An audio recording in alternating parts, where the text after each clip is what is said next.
Probably a lot of I'm holiday taking a shit chance. going on. Yeah, usually Yeah. I have a feeling the 19th is gonna be a real quiet day, but it's all good. Let's go on Hell YouTube yeah. Our after anyone. videos are where we're at now. Yeah, look at it. Apparently those views are getting actually decent, more than I was expecting. If there's one thing that I've heard, it's that Twitch is dying and YouTube is the new hot medium to get all the Watch views this on. new hot YouTube you speak of. But yeah, welcome to anybody who is in the chat. This is the third installment of the Pile of Shame campaign. It's the DCC campaign where I'm running many of my modules I've bought over the years. And so we're getting through today the Moon Slaves of the Cannibal Kingdom. This was one I've been wanting to run for a very, very long time. But before I let you guys do your sort of like what you guys have been doing since Intricate Court Chaos, which was our last scenario, I'm going to just do a quick recap, and then I'll say how you guys got here to an extent, and then we'll get into all that. But basically, last time you guys were whisked away to the Court of Chaos. You were told to grab this like primordial egg, the yolkless egg, for basically these this host of chaos, a bunch of different chaos lords. You guys did get the egg after doing a bunch of different trials, and you came back. But instead of giving it to either the Core of Chaos and also Dan's character Pip, who was approached by one of the Chaos Lords privately, and that Chaos Lord told him to give him the egg. You guys didn't do any of that. Instead, you gave it to a spy of law who was in the Core of Chaos, just sort of spying on them. And you guys gave it to her, got the hell out of Dodge as everything was just exploding. You guys nearly died, or at least a few of you did, trying to escape the court when a bunch of demons started summoning. And since then, you guys are able to get out. You guys got some nice little magic items. I think you guys also got some gold and stuff. Chris, you were brought back down to a normal size after you drank a drink that made you gigantic. And since then, Pip, you have been having nightmarish dreams where Glavgarok, the Chaos Lord that you shunned, or Glarvgarok, it's hard to say his name, has been going to your dreams, telling you different things. And eventually, he sort of, over the course of these dreams and visions, he has said to you, there we go, he has said to you that, basically the Court of Chaos will have their revenge and all those other things, but he can sort of stem them and keep them back and keep them off your backs, as well as, he kind of wants a little revenge himself if you help him out with something. And that turned out to be asking you to go to the Tolomak Islands, where there are three sisters, and he wants you to help one of them. There's a bit of a power struggle going on the island. He wasn't able to really give you much more information than that, but he did say her name was Eloise, Eloiz, and he's asked you to help her out with whatever she needs to do. Apparently there's some, like I said, some weird power struggles going on at the island there. So in that time, I will actually switch over to the other page here. So in that time, you guys were able to commission a ship called the Vainglorious Rat. It's captained by Lyraxtes Osmandus.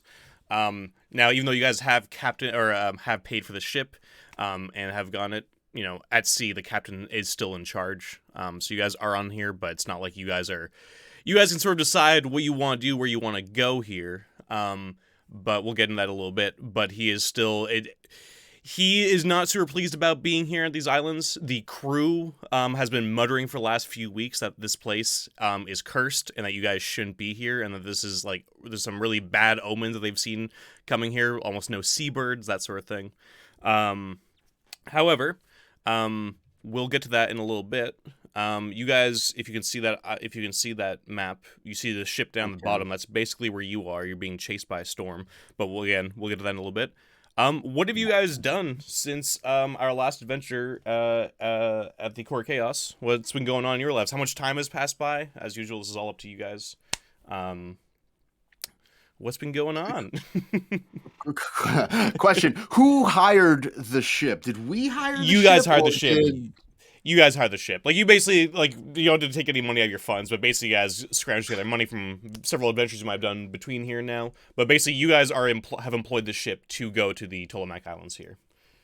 Also, this is the first time I'm seeing Clav Garak.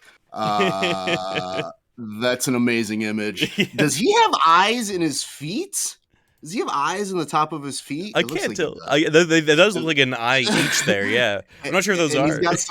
he's got some nice jewelry. He's got like an anklet Hell on yeah. as well, which I find very interesting. Also, he has no arms, so I'm wondering how he gets shit done. Got prehensile toes. Oh, fair enough. Okay, he balances on one, and nice. Yeah, what have we been up to? I know that for one, like Pip and Chisel have been getting pretty tight together. Chisel brought Pip out to his obstacle course again to train some more, and but Pip actually brought Chisel out to the big city and showed him a little bit of the seedy underside. I don't know if maybe some of the other guys came along or not, but Pip showed him some of the bars he likes to frequent, like the Stinking Rat. And a few others. And that's kind of how he spent his time, I think, the two of them. Perfect. Anybody else? Cedric Donner has absolutely been leading poor Fennec Byrne on just a trail of rumors and just hearsay.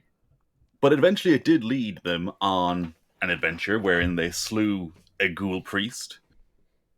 And that is actually a ghoul that is a priest to another ghoul. It's weird.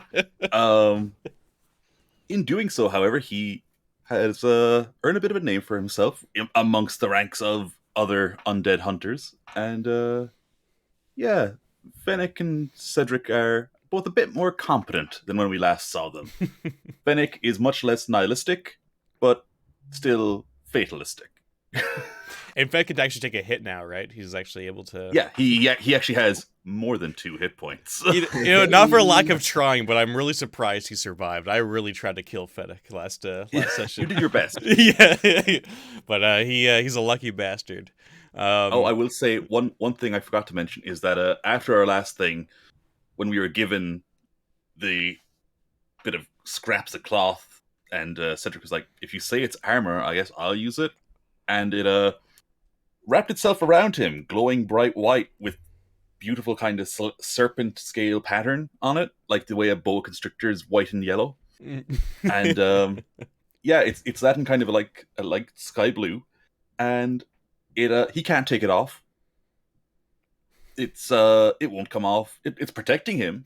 It keeps, it makes him move faster. It opens his mind, but he can't take it off. He's tried. Fennec's pretty glad he didn't take that one. That's great. So that's creepy. And I think Martin, do you want to go next? Yeah, so Jedediah has been he's still even luckier for some reason after the last adventure. So but he's still sort of a bit between things. He's we didn't get an awful lot of treasure from last time, and Jedediah has spent it all on drink. He's been found under the table a couple of times. Being the lucky chap he is, passers-by have just been tossing gold, a few random coins at him, so he's been able to keep going. But I think he's almost certainly going to try to catch up with Pip and Chisel again, and just find out what his old chums are up to and whether they know of any jobs going. But, come on down to the Stinking Rat with us. Yeah, well, they got any work for thieves there, have they? Just good It's jobs, the not thieviest place around. Perfect. And good old Chrysanthemum on the Isthmus is, she's well, if you look at her, she looks like she's been through the mill a bit, almost like she's been stretched out and put back to size again. And her clothes look really, really weird at the minute. She's got sort of patchwork all over, like she's had to sort of sew them up. No idea why. And it's all very tidy and very neat. There are some long sort of rips that have been very, very sort of meticulously sewn back together again, and it looks lovely. And she's been getting in touch with nature. She's trying to sort of build on a whole, let's see if we can mess with the weave in the world and the threads that hold everything together. And she seems to have managed to make a new relationship with somebody, which will hopefully come in handy later. Perfect. And Jack?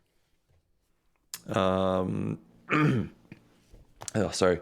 Yeah, in the indeterminate amount of time that's passed, Ixie has been off doing lizard person things. As one does, as a lizard person does. The exact nature of such things, we all, of course, know. Yeah. We all know what lizard We all people know do. what these things are. You don't need to say. It goes without saying. We don't have to go down that road. Yeah, we've been down that road. We've talked about this many at times, so it length. just goes without saying. Yeah. And found his way back, via who was it that got us this quest again? It was It's Klarvgarok, the demon lord guy from the last. right. And he's like, just why not? It's money. He needs to feed his hatchlings, so. And Ew. Doyle has killed a duke in the meantime, and probably talks about it a little too much. That's good. I forgot Doyle's surname was Doyle Ninja. Yeah, that's Yeah. right. Yeah. Yeah, exactly. That's right. It's the least subtle. Well, I mean, guy. it was it was someone who was in opposition to his shogun, so by which I mean the guy that runs the halfway house that he sleeps in. Yeah. Guy's name is There's Shogun. no way that Doyle owns property. Yeah. Oh, that's good. Amazing. All right. Well, good to see the band's back together. So, with all that, you guys have sort of reunited and have basically learned that you're all sort of in trouble with, Corey Chaos, as you guys already kind of knew. And decided to help out Pip with this sort of Klarvgarok quest. And yeah, on top of all that, Klarvgarok has mentioned that there is a lot of material wealth on the island that should be also a sort of secondary kind of nice thing for you guys. Okay, so this is where you guys are down there in the south. The legendary Tolomak Islands loom on the northern horizon. High green mounds of steaming jungle and beetling balsamic cliff faces. Ruins lie between the two largest islands. Basaltic. Yeah, basaltic. This is basalt. This is a weird word. Yeah. Ruins lie between the two largest islands. Some parts rising higher than your ship's mainmast, but mostly obscured by mangrove swamp. To the southeast, high cumulus clouds have built it to anvil-topped thunderheads, which mutter and rumble in warning, but the freshening wind provides scant relief from the oppressive tropical heat. The superstitious crew has been muttering about the doom and damnation for much of the journey, but now are silent. Doom writ clear upon their faces.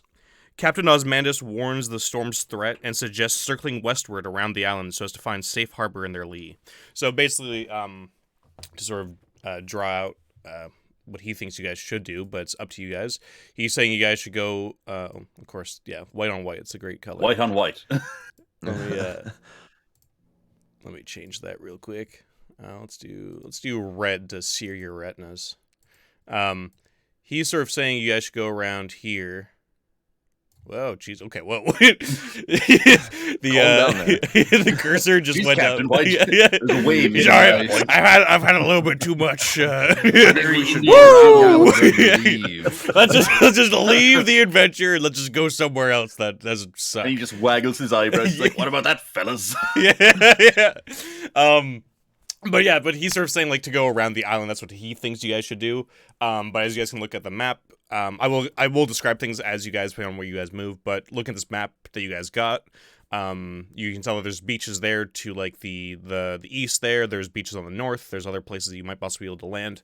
So it's up to you guys. You guys are the employers. So you guys can decide what to do.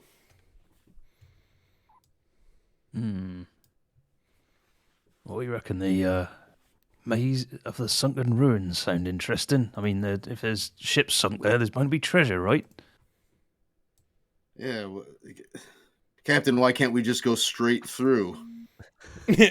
Well, that would be not great for the boat or us. Just as looking at all these different ruins sort of coming out, it's just all rocks and Straight up. Yeah, listen, I think my advice is better. Trust me, you don't want to go through that. The ship will more than likely just crash, and we will not be able to get out of here. We do not want to go through there. Trust me. In fact, I don't even know if it's possible to go through there. So. Okay.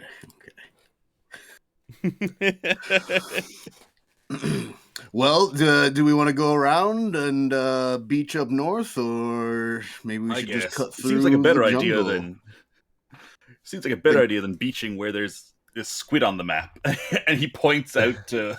Oh yeah, right look here. at that. He's like, that squid's probably actually a squid.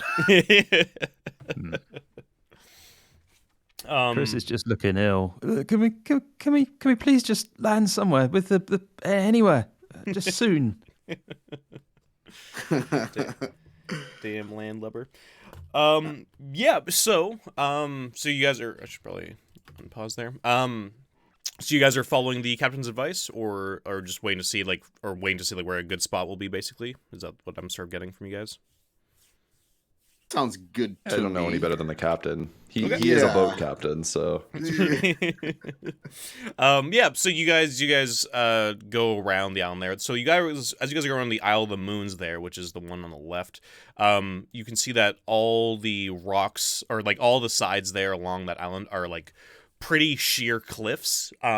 They do look like they could possibly be climbed, but obviously, that could also end in horrible disaster. So you guys are going around there. Every once in a while, you'll see like a few bays going into it. And when you pass around the sort of top here, I'll see.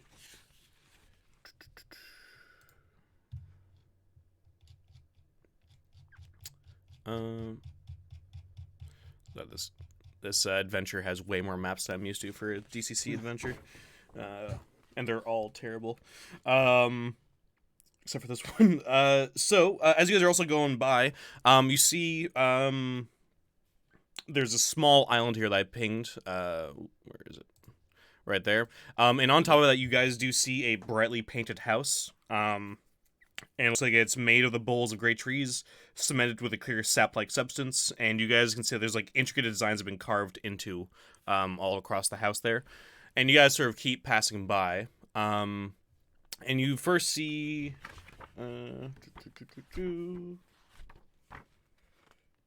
Yeah. So you guys see two beaches there. There's one on the left, one on the right, and the captain kind of looks to you guys where he says, well, those both look like solid places to beach. When he says beach, he means there's two rowboats you guys can take from the boat. The ship will obviously stay offshore because it's a big merchant ship. It's not it's not a canoe. So he says, yeah, you guys can take the boats and go to whichever one you want. We're talking here. Yes, yeah, here? it goes to the north there. Okay. Yeah, he says there's those two beaches there you guys can go to. Well, do we have any idea where our destination is on the island? Not exactly. You do know that Eloise is on the Isle of the Sun, which is sort of like where you're north of that, like this whole area there. But the dreams were somewhat cryptic, and weren't super helpful overall. And yeah. Naturally. Mm-hmm.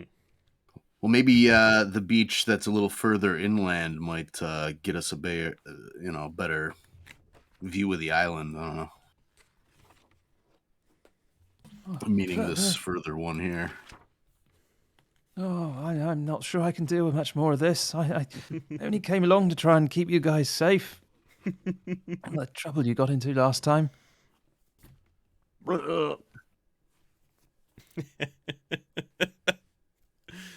Cedric takes the cigarillo he's been smoking out of his mouth, and he's just like, I say we go for the beach in this big cove. The boat will be more protected that way.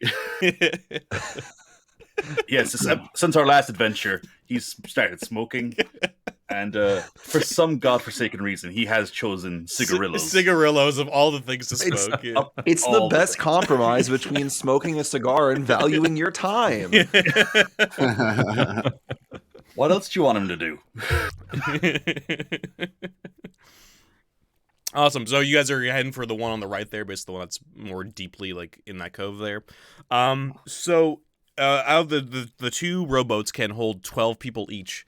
I believe. How many are there of you? There's 8 of you guys, and then there's 16 total because you each have basically eight crew members will come with you on this journey to help with, I guess, bushwhacking and holding supplies and that sort of stuff, and triggering traps. Yeah, general safety in souls. numbers. Yeah, so you guys can take two of those rowboats out towards that beach. And it is getting darker now as you guys sort of row out to that.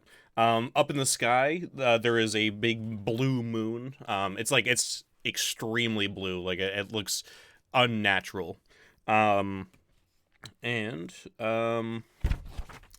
ship's boat grounds upon a beach of black sand. Jungle-covered hills rise about 100 feet beyond the sands. So you guys sort of just get off, you unload all your stuff, and you're now on this black sand beach here in the north. You guys feel free to draw on this map as we go through it. Like you're welcome to draw on things if you need to, point stuff out, that sort of thing. But you're now on this beach, and you guys are unpacking, and as you're doing that, suddenly a small golden humanoid masked and riding a reptilian monstrosity emerges from concealing jungle, surrounded by large 5-foot-high scaled and feathered creatures resembling fighting cocks. He charges his strange mount a few paces forward, crying out shrilly at the party in a strange language and shaking his lance in the air, then stands his ground. His beasts milling around, their swiveling heads staring at the party with unblinking gazes. So basically it looks like you have this little group, this little party has just come up from outside the jungle, has just come out of the darkness basically. The guy obviously leading this charge with a mask on his head and sort of feathers. His whole body is golden. Hasn't moved towards you really. He's kind of just staring at you, trying to see what you guys are going to do next. Ixie, he looks a bit lizardy. Do you speak his language?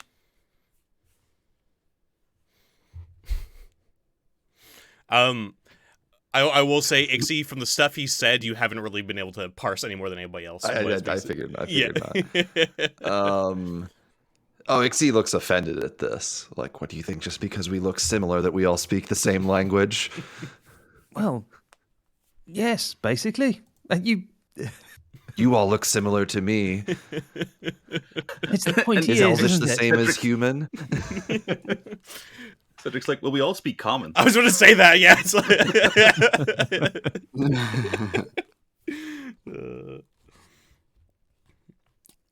Yeah, Ixie rolls his eyes.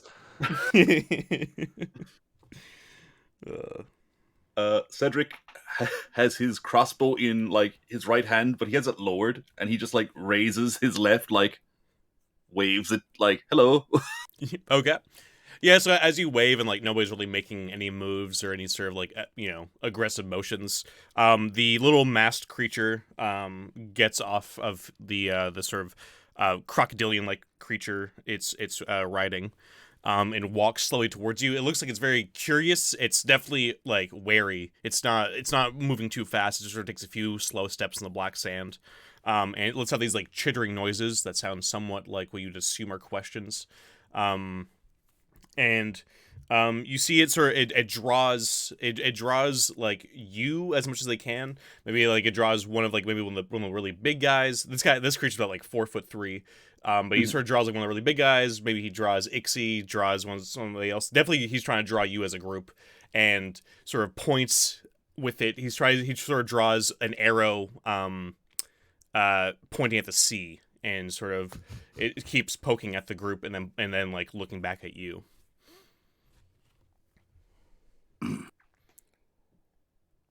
Cedric's like, yes, we came from the sea. You're very observant. His head just kind of cocks at you, sort of speak really quickly in common. He's just like, Doyle goes, "It's me." And points at the drawing. It's a very good likeness. I can't not think of your character as a Caribbean plantation owner, you're in a white suit smoking cigarillos. Yeah. He's got big, heavy, leather gauntlets on, but he's absolutely, yes, that. Just like, got his like wide brim hat. So does it seem as though he's telling us to go back to the sea? Is that like, is he gesturing like pointing at the sea, or is he just kind of focused on the drawing itself? He was focused on the drawing at first, and then one of John's characters sort of said like, "Oh yes, we're from the sea," and starts like is obviously trying to converse, and he's not making gestures of like go back, get out there, thing like that. He like soon after like you say that he keeps trying to communicate. It seems like he's trying to ask you guys questions, which he's failing very hard at finding any way to actually make you understand what he's saying. But after a little while of you guys trying to converse, he points at you guys and then points to his mouth. And then like just sort of does like a gesture of like putting his hand into his mouth, and then shrugs his shoulders. I think this thing wants food. We got some food. Jedediah grabs some rations, gives it to one of the crew members, and says, "Hey, you run over there and give him that. See if that's what he wants." Yeah, and one of your Highlanders, who are you giving to, like Chuck or one of the other guys, or who's grabbing it? One of the other guys. Yeah. I'm assuming they're all wearing red uniforms. Yeah. Yeah, sure. Yeah, they're all color code to you guys. I don't know. I think Chuck is like senior hireling. Yeah. He bosses the other hirelings around. Yeah. Yeah. He's got a name. Yeah. When you survive an adventure, you can do this. But yeah, so one of the hirelings runs up with rations, and brings it over to like this small little gold creature. And the gold creature just looks at it. It looks like it's like maybe raisins or bread or something, like sort of dried food. And he just sort of sniffs it and just throws it on the ground. And then points at you guys, points the food, shakes his head, and then he just sort of beckons you to follow him.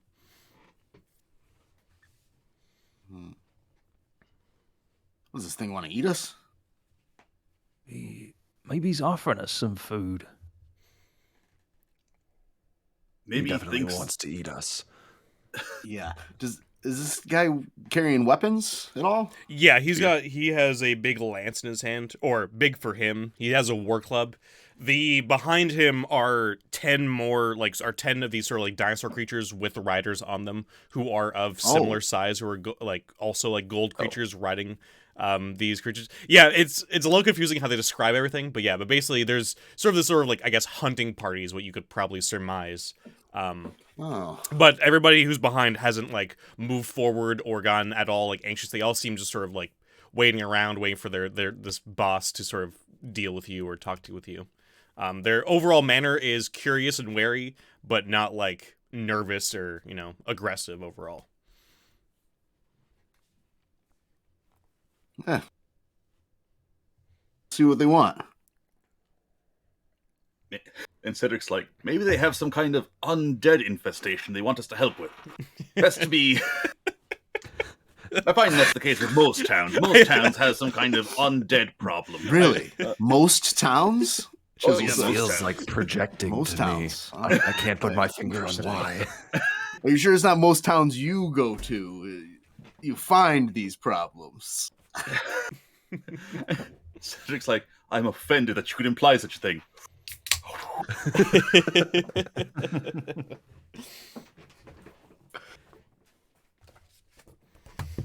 Pip and Chisel kind of be like, are we going to follow these guys, or what do we think? We guess we could. I mean, they might have some fresh meat. I'm fed up with ship's biscuits and limes. You loved limes when we left. You know it. Well, you can have too much of a good thing.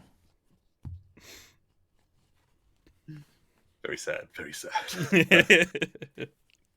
Fennec is affected. Like, as a PC that's treated as a hireling, he is like trying to corral the other hirelings together and be like, "No, guys, you look, it's just the job." Just has a rope for all of them to hold on to. So like, all right. Pretty much, he's like, "Look, hold on to the rope and pray. That's all I can do."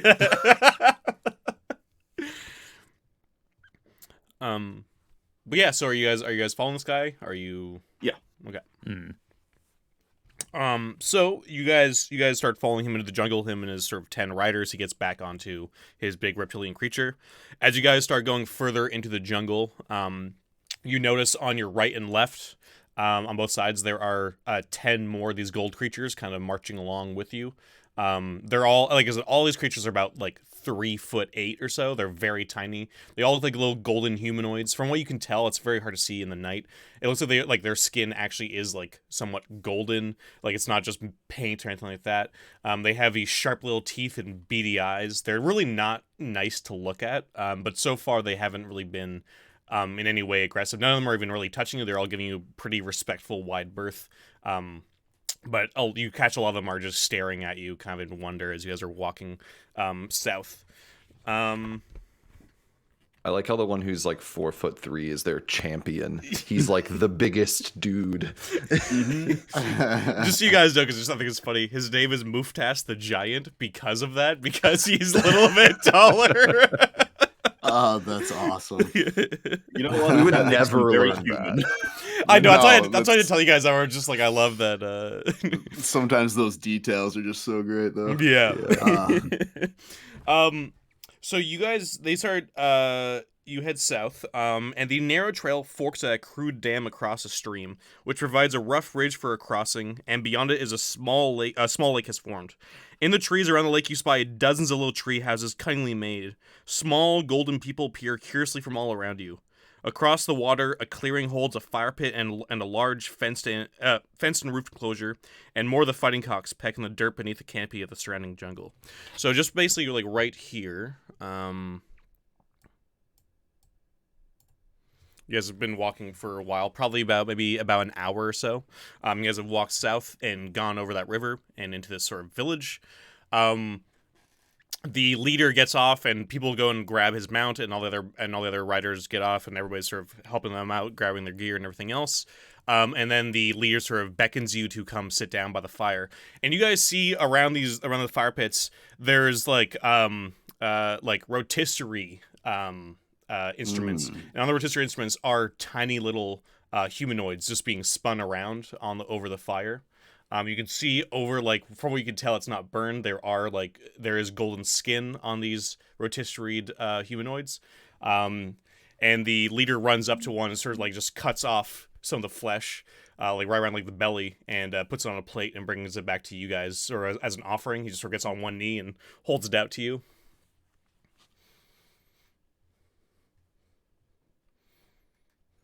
And Cedric's like,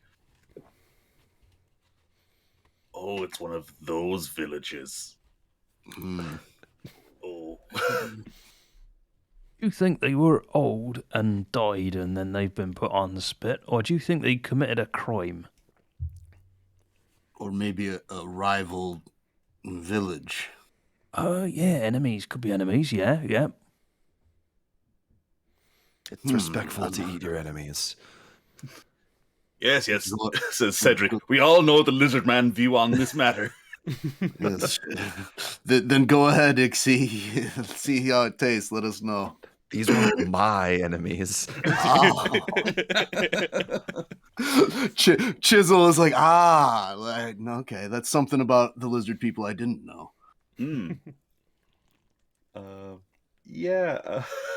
Cedric is like,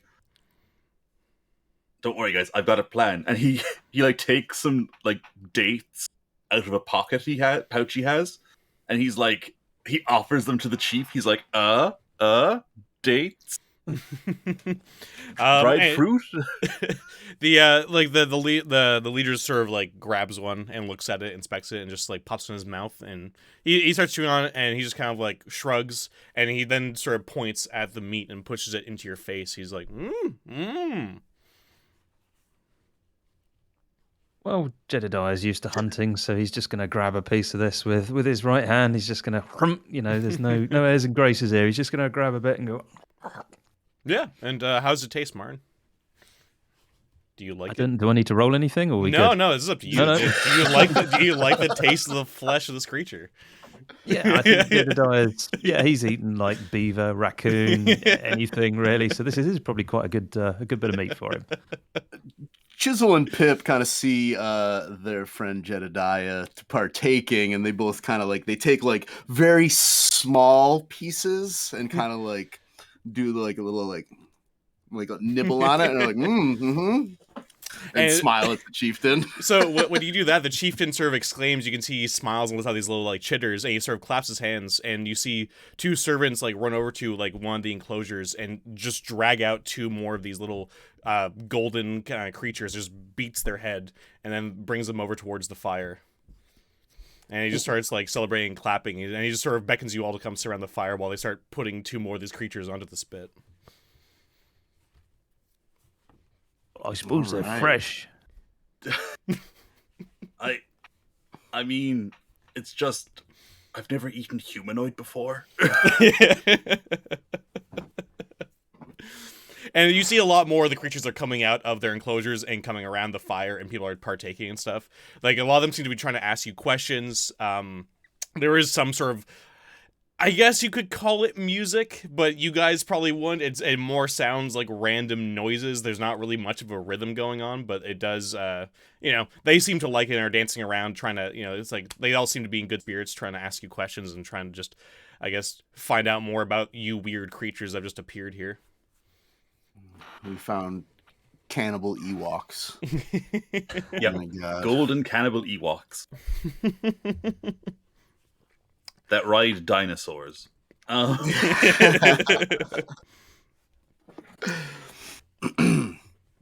they seem to like us for some reason. I'm not sure why. Pep, you don't think they're trying to feed us up, do you? Sort of make us plump and then maybe cook us? Do we see like any older individuals of these creatures, or like children? Are there men and women? What? Yeah, I would say if you're trying to discern that, that wouldn't be necessarily too hard. Their physiology isn't, I guess, all that different from humans and elves and stuff. Yeah, you see a few older ones. You see some younger ones. You see basically a bunch of different ones. The thing you would probably notice the most about this group of people is that all of them, in some form or another, either have necklaces or circlets or bracelets, jewelry with actual gold on it. The two creatures that look kind of identical to them that they pulled out were basically like just butt naked. They had no sort of nice things on them at all. No clothes, no nothing else. And it just seems sort of like everybody here seems to be not really well off, but they all seem like they're all sort of, I guess, I'm trying to find a good word for this. They all seem like they have some level, I guess, of culture. Culture, I guess. Yeah, that's probably the best way to put it. Mm-hmm. And the ones they dragged out, were they like struggling? Were they kind of? Yeah, they were struggling. Yeah, they were trying to like bite at the people dragging them out, but they just like clonked them really quickly, and just sort of dragged them away. Yeah. This is an interesting situation we've gotten ourselves into. What if we just try and find this Eloise person and get out of here? Well, maybe we can ask them. I hope they know what we're talking about. And he's like, I really hope we don't, stumble onto them being enemies or something like that. That would be awkward. Also, anybody who's sort of like looking around, sort of discerning the way your character was, Dan, who's looking at the creatures or just around, like sort of just anybody who thinks their character would be sort of like trying to get an idea of what to do next year, give me an intelligence check. For the ones who aren't just partaking in the food and festivities. Chris is not nibbling on the meat. Chris is nibbling on anything, which is very kind of, I don't know, nuts, berries, but definitely none of the meat. Ooh. All right. I'll just say because Chris and possibly anybody else who would get high enough roll, but definitely just Chris in this encounter. Chris, while you're looking around, sort of basically trying to avoid looking at like the horrible spectacle in front of you, you think for just like a quick second that you see like a pair of really big eyes looking at you from the shadows of the jungle, just outside like just outside your periphery. And like as you sort of try and focus on it, like the eyes are gone. And soon after, sort of from the same direction, you see a beautiful woman with green hair, definitely a human, walking from the jungle in towards the camp. You see a bunch of the little gold creatures, as soon as they see her, get on their hands and knees and bow down to her. And she sort of walks straight towards you guys and she says, "Oh, strangers, I saw your ship from my tower. What brings you here?"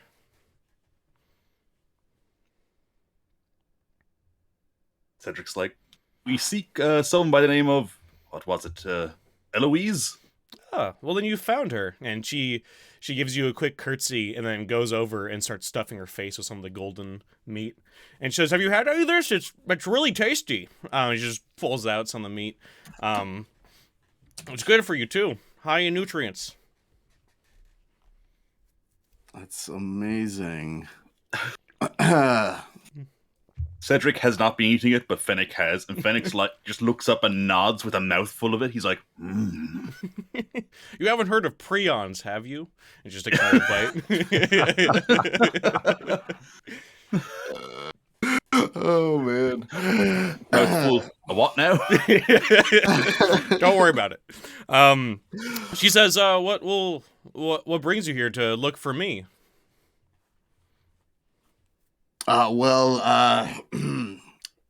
You know of Klavgarak. Is that correct? The name sounds familiar. Is he, I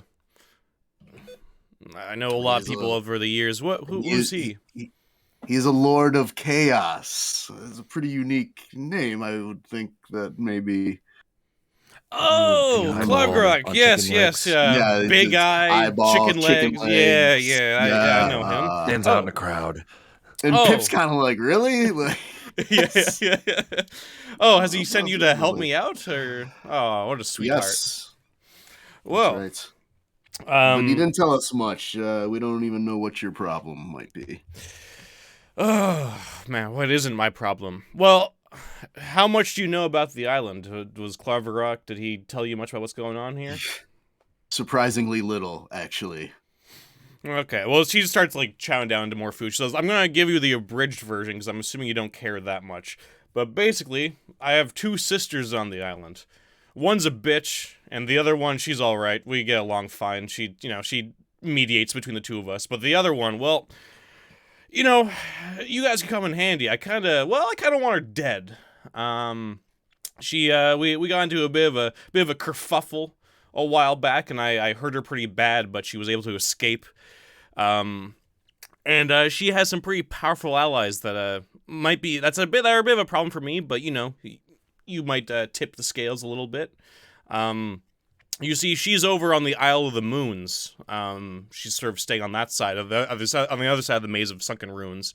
And she sort of explained that, like, her domain is the Isle of the Sun, and she also points out that house you guys saw earlier in the north, that belongs to the third sister.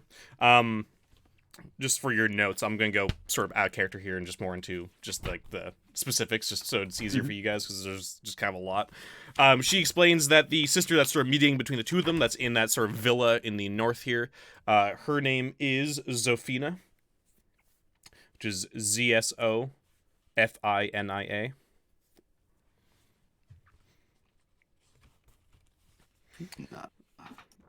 And she's kind of like the neutral sister? Yeah, she's kind of the neutral sister. And the one that she hates is Strava, which is Strava.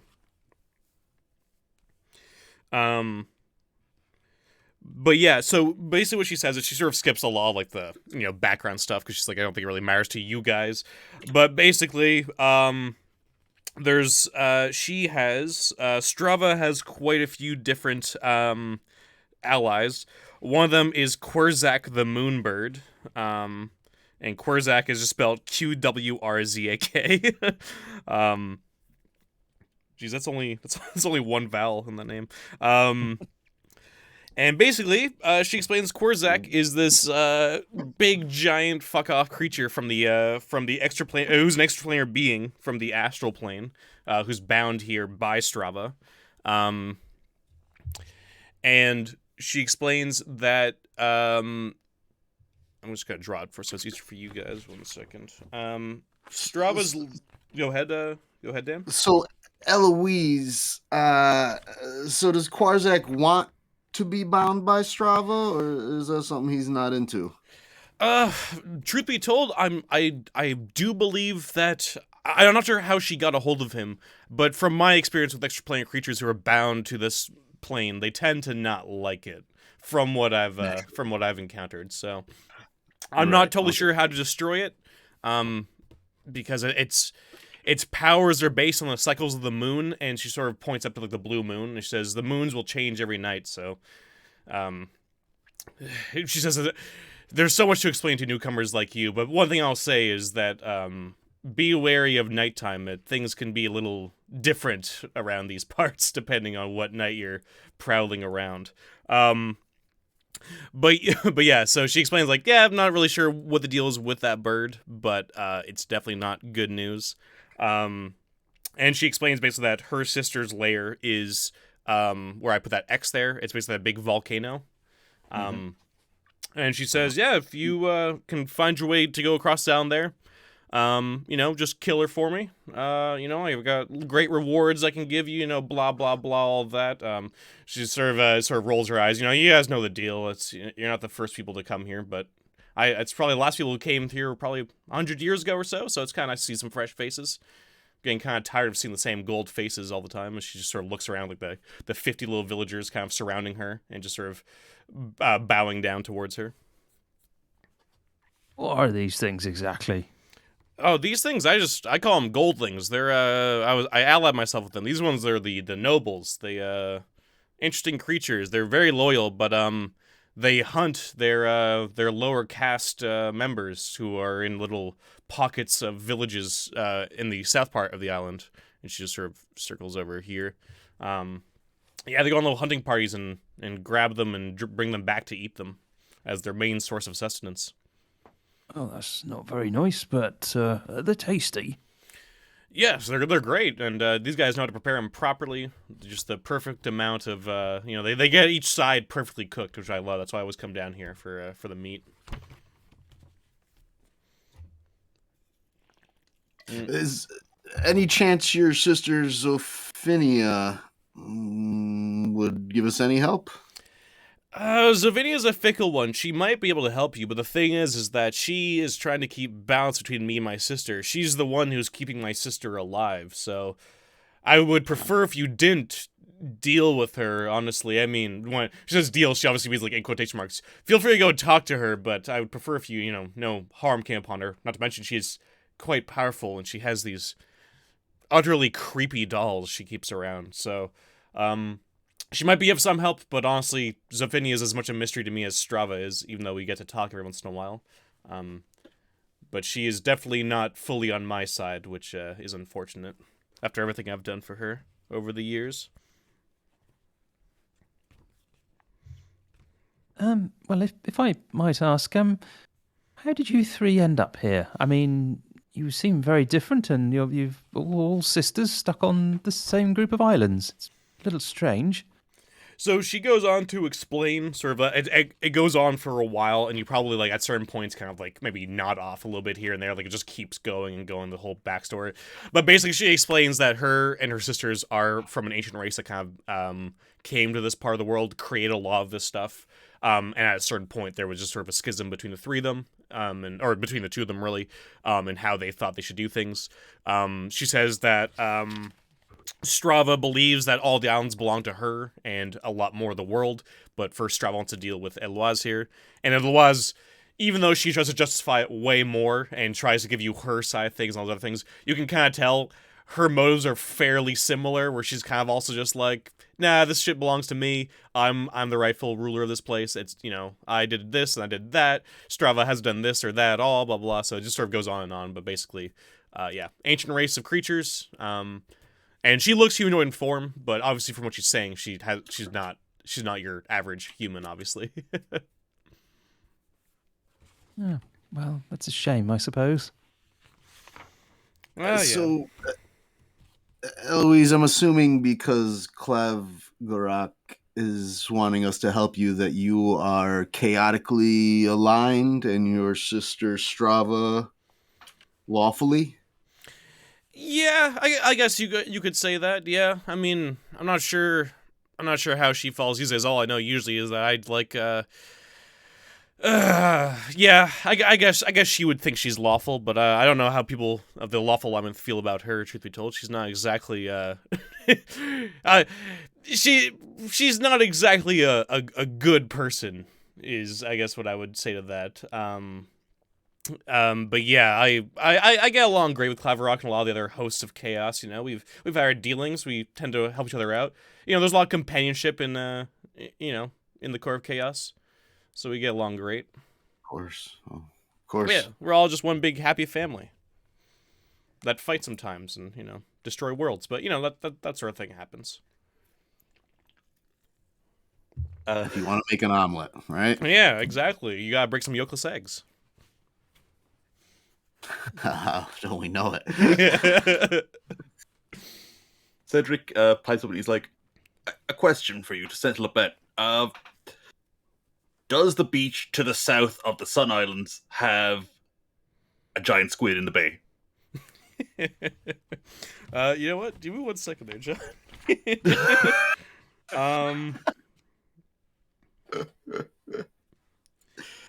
She says, yes, it's not always in that bay, but both in the maze of sunken ruins there and sort of that southern part of that bay, there have been some giant squid spottings. I'm not sure if it's one or several, but it's about the size of your ship.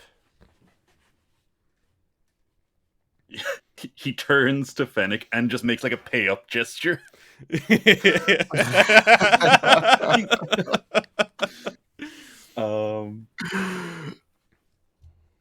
I guess it's a good thing we didn't have the captain beach us there. Yeah. Glad we went around the long way.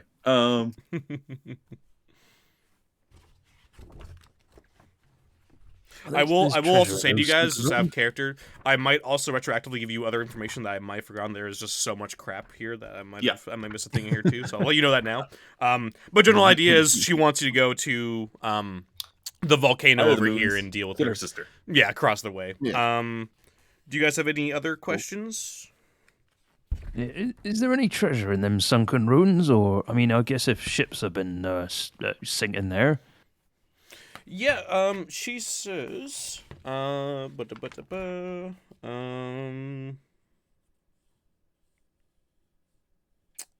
yeah, she says, well, yes, that used to be, a great city before it was, sort of fell into this sort of fed swamp and over the years kind of just decayed and broke away. And I'm sure there's plenty of things there that you guys would want. But in terms of treasures, I know you mortals tend to like gold. The rivers, if you look around these little goldings here, she just sort of grabs them by the neck and sort of like shows its necklace. There's little gold nuggets on it. She says, this one right here, you see these? Yeah, they get them from the rivers. So if you want some of these, you guys can go panning for it. She just sort of chucks them back onto the ground. So if you're looking for that sort of stuff, there's definitely lots of gold around these parts. And I know for a fact that Strava tends to like quite a few bits and baubles that I'm sure you would like as payment. And Oh, of good. course, Oh, good. Question: what's the best way to get across the gap between the isles there with the sunken ships? Is there any sort of transportation you might be able to offer us? truth be told, to get across those ruins, it's mostly a bunch of building stuff. You could probably try hopping across all the different roofs and different buildings and stuff. I would say no real boats can be able to get through there. You might be able to, if you took long enough, I guess you could try and find a path through there to take a little riverboat or something, but there's no regular transportation. Just so you know, this island's not exactly inhabited by any sort of real civilization around here, so lots of the creatures that live here sort of stay to themselves. unless they're hunting or you go to their lairs. Make the hirelings portage the rowboats across for us. Just ford the river, just like in a like Oregon Trail. You just have to like get like the whole. No, we make them carry the boats, obviously. Yeah, over mountains. Yeah. I've seen that movie, whose name I forget. Fitzcarraldo? Yes. Yes. We're gonna Fitzcarraldo these rowboats. I think that one's a little different. That's the same idea. Paddle wheel steamer, rowboats, same thing. Hey, look, if you can do it with the paddle wheel steamer, you can do it with a rowboat. That's fair. I mean, probably, yeah. Rowboats can just be picked up and carried. Much easier. Much fewer deaths required.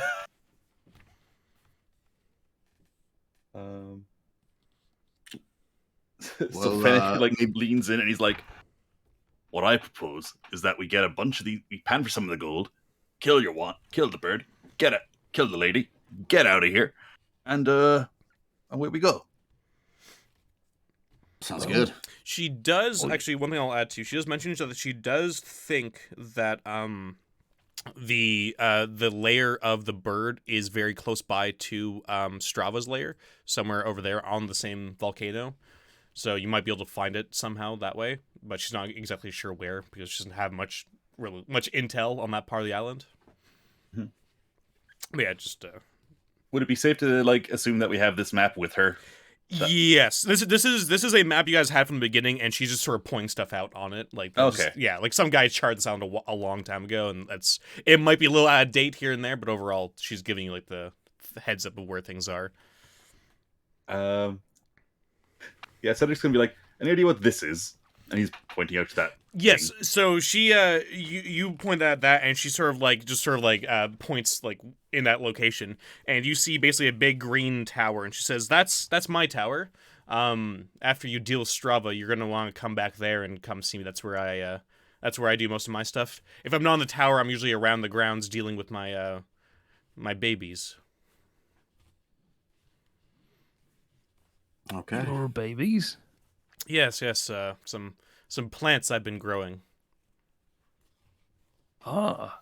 Chris over here, she's good with plants. Oh, are you? Do you have you had any dealings with man-eating plants? Well, no, I'm more of a kind of an arboriculturalist, trees and that sort of thing. Oh. Things with leaves, not carnivorous plants. Oh, that's too bad. I would have liked to pick your brain about some of the things you do to make them grow bigger. So far, these goldlings haven't really been making them grow as much as I'd like them to, but you guys are pretty good sized. And she sort of like lets out a laugh. She's like, "I'm just kidding," but you know, don't cross me. That you sort of see like just a weird little flash of like something in her eye. And actually, we came here to help. Oh yes, that's right. That's right. You did say that. And you sort of see her sort of like a little flash. The only reason we're here is to help you. I will definitely say you guys sort of see when you mentioned that, like you see that little flash of whatever's in her eye sort of goes back to what she was like before, and she's like, "Oh yes, that's right. Sorry, I can be a little crazy sometimes. I get it. Chaotic. Yeah. We know. You know, honestly, now that I'm thinking about it, guys, how did we end up giving that to the lady in blue? We're all chaotic. And he kind of looks over at Chris. Yes, I mean, I've no idea how that happened. I mean, it was just we were all drunk or something. I guess it was just the sheer confusion of the situation. She says in a trying to be chaotic voice.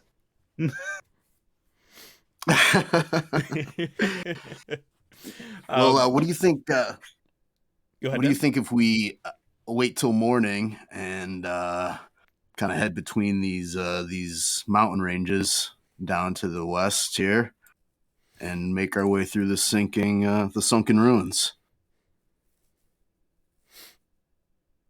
Yeah, get some more of this golden meat down us and have a good night's sleep. And Eloise says you guys can stay here in the village and sleep. She also mentions that the goldlings are cold-blooded and that they make for nice, like, cool beds if you guys want to pile them up. And she sort of says that constantly, none of the creatures at all have any reaction to the horrible things she says or does them while she's talking to you this entire time. But she just mentions that. She says, but also, there's also bedrolls over there and there. But you do whatever you want. I've told them to just follow your orders. So, yeah.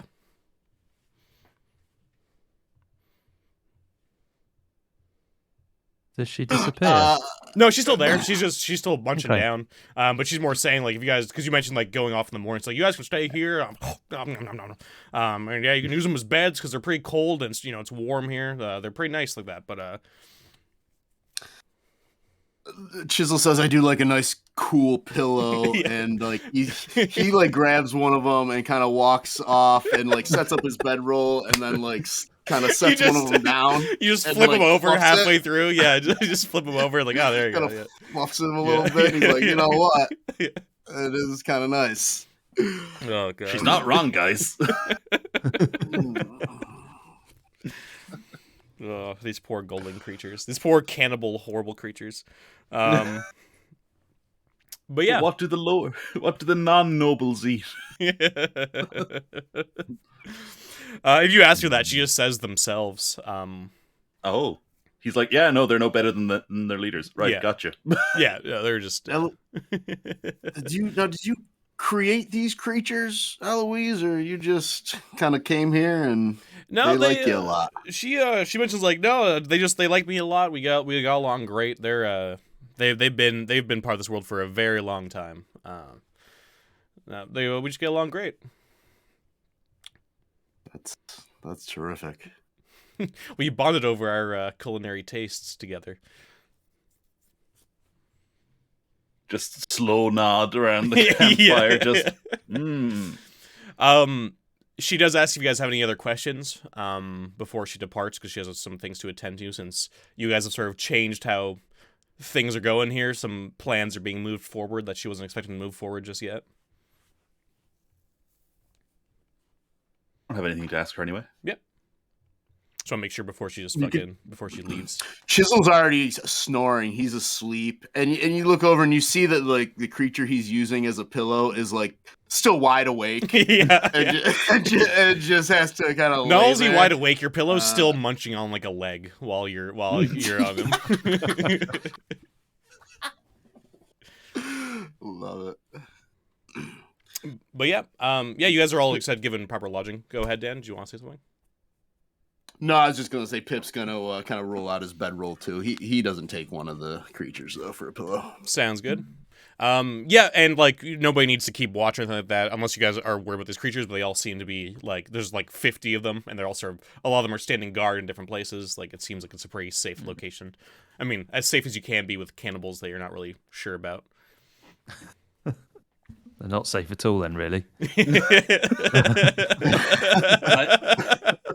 What? Yeah. No. I mean, it's not like they're going to eat you or anything, is it? No, they're cannibals. They'll eat their own. Yeah, exactly. They have standards. Cannibal doesn't mean man-eater. It just means eats itself or eats its own kind. Very different things. Mm.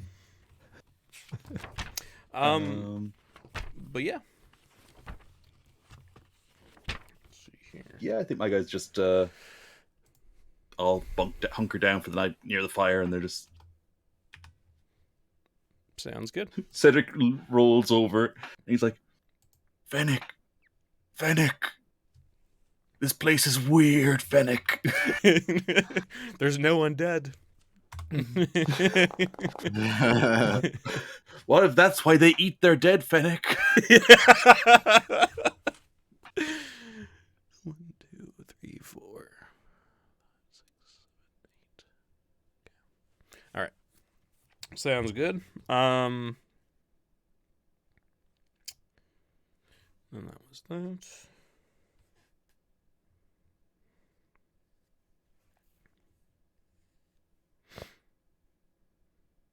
Okay, interesting. So yeah, so the next morning you guys get up when the sun rises. You grab your gear. You guys are offered more food if you want it. You guys also do have your own rations, so if you're already tired of golding meat, you can just eat whatever you have with you. And you guys can set off, unless you guys want to do anything before you set off. No, just refill the water supplies and ready to go. Sounds good. Eat some. Fennec will eat some goldling meat for breakfast, but I don't know. So, you guys start heading out, and it will take you about 3 hours to get to the sunken ruins there. But about 2 hours in, Chris, you again see two big eyes from the jungle looking straight at you. These eyes are probably about 20 feet off the ground. And you can't really see much more of how dense jungle is, but this time the eyes aren't leaving. Like, they haven't disappeared, and they're watching you as a group, and they're following your movements. So Chris is going to say, I think I spotted something in the jungle. Give me a little just stop there a minute. I'll see if I can check this out. And Chris's owl Ariel is going to fly up off her shoulder upwards and just see if you can see what this is. Yep. So you're familiar. Your owl sort of flies through, sort of kind of tries to get like sort of sneakily around through the trees. And you, looking through your owl's eyes, sees a 20-foot tall gigantic ape staring at you. He hasn't noticed the owl, but you can see that he's just staring at the group. He has like a hand on each like tree that he's sort of like that he's grasping as he looks through. You can see when he moves almost completely silently as he follows. Like, you guys have stopped, but you can tell like when he does move, like he's not breaking a bunch of branches. He's not being loud at all.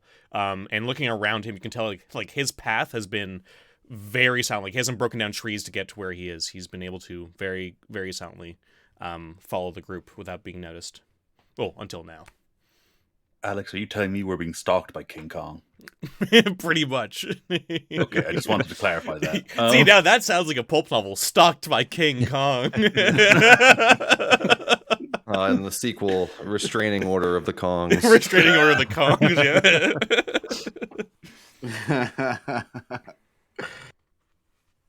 yeah. So Chris will relay this to the group. Yes, there's a large ape in the woods. He's not come at us yet, obviously, but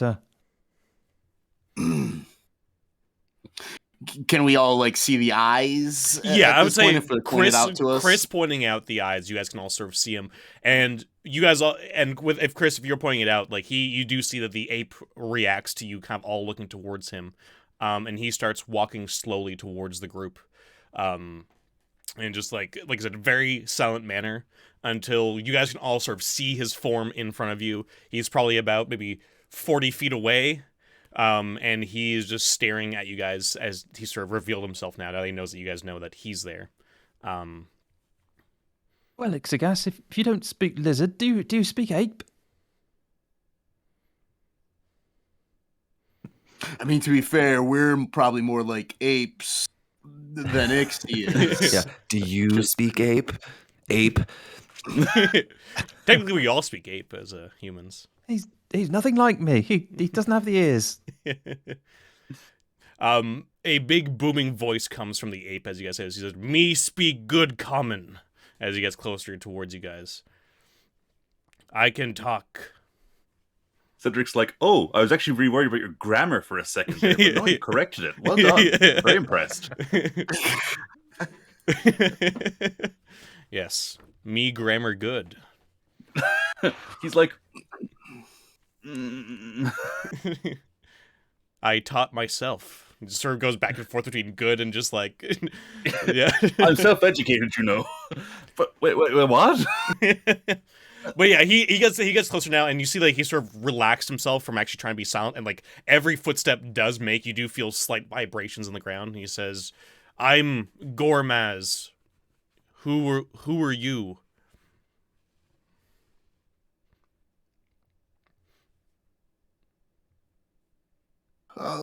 Well, you know, there's a lot of us. We're a group of friends, travelers. Why are you following us? Pip says. I think you can help me. Me to be great warlord. Me needs your help first, though. Chisel is like, oh, I like this guy already. Go on. I need off this island. I need off soon. I have big money for you. If you help. Is that like a giant gold piece rather than like 100 small ones? Then is that what big money is? Just grabs a giant boulder of gold, just fucking chucks it at you.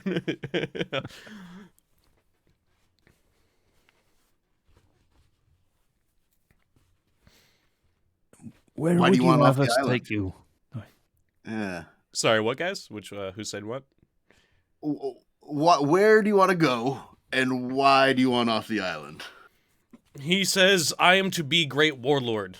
I have money for big army. I give some of that money for army to you to get me off island. I'm trapped here. I born here, but I am to be great warlord. Nick's thinking he's had worse bosses than a giant 20-foot tall ape. I deserve the world. I give good benefits to my soldiers. Benefits. No, he just says, but he... Fennec's like, what kind of benefits? Full dental and health. I'd like to subscribe to your newsletter. Yeah. Dental. we all leave becoming followers of of the great ape. Yeah. Well, Captain, this is our new captain, Gormaz, the Great Conqueror. Yeah. To be fair, Gormaz, I'm not sure if our boat is capable of taking you. I'm no seafaring man, but I'm sure we can make it work. I'm smart. Is someone trapping you here? Well, you not just need not really. I just need a ride. Well, if you're so smart, why don't you just build a boat? I'm not that Not kind of smart. patronize the giant ape. Yeah, you do see him getting a little bit like. He's getting a little- I do love the idea. Jack is somebody like, don't patronize that guy. I think he could easily kill us. He says I'm fascinated by this guy. Yeah, he says, I give you 1,000 gold if you take me off island when you leave. 1,000 gold each, is that right? No, 1,000 gold for group. 1,000 gold for passage is good price. If you divide 1,000 by, 24 of us here, that's not very much gold each. So if you give us 1,000... Oh, you said you got loads of money. That sounds better. I mean, any ape that would pay 1,000 gold for transport up the island would surely pay 2,000. I mean, you're a great warlord, right? I mean, you must be loaded, someone with all your intelligence and money and leadership ability. You say nice words, but also, I could just kill you and take boat. Like I say, I'm smart. I could learn how to ride it. Well... Oh, man. I feel like Pip is almost like stifling laughter himself, kind of thing. Yeah, and this great ape is sort of like, as you guys are trying to bargain with it, he has gone down, like, he's put his two hands on the ground, and his head is getting much closer to you as a group, as he sort of, like, you feel like just, like, massive, just gusts of breath hitting you, as he's like, 1,000 gold, So good bad. price. Yeah. We tell you what, Okay. we got work to do, we have, and if all you can afford is 1,000 gold, then I suppose 1,000 gold it'll have to be. But perhaps we could get you to give us a hand. We got some trouble to take care of, and a great warlord like yourself would no doubt have no problem at all in helping us with our little challenges. What is your duty? What is your mission? What are you doing? Well, I'm not the leader here. That's Pip over here, so he can explain all about it. to you. Pip's just been like daydreaming this whole time. Just Yeah, Pip's now like looking at this giant ape. It's kind of like, do you know Eloise? and her sister Strava? Yes, I work with Eloise somewhat, but I don't like her. Oh, She crazy. that may very well be true. However, we are also helping her to eliminate her sister Strava. Maybe you can help us do that, and we can help you get off the island and become a great warlord. Yes, this good deal. I like that. I don't like Isle of Moon. But I can help you get through the sunken ruins without being hurt.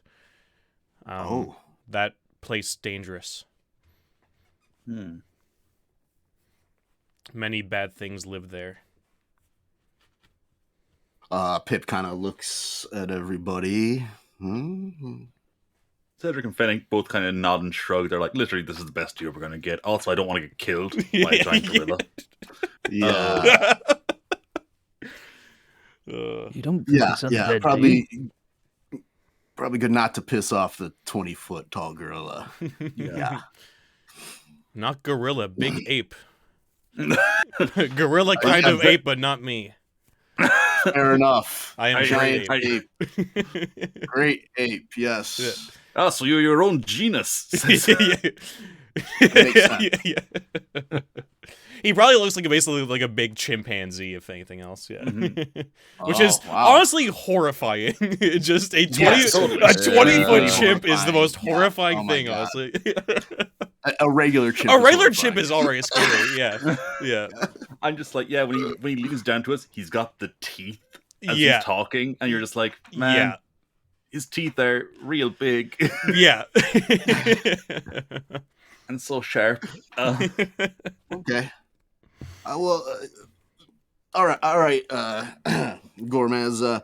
That sounds good. If you can get us across the maze of ruins, and we succeed in our quest, we'll take you with us when we leave. Good. I will help you with the ruins, and then I'll meet you at the beach with all my stuff. And the gold, 1,000 gold for us. Yes, of course. I keep my word. So do we, right? Silence.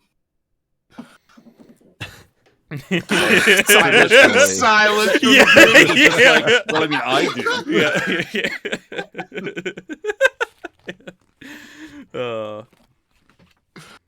Well, maybe you can lead the way then. Yeah, he just tells you to like follow him, and he starts walking through the jungle. He basically starts just like clearing the path for you.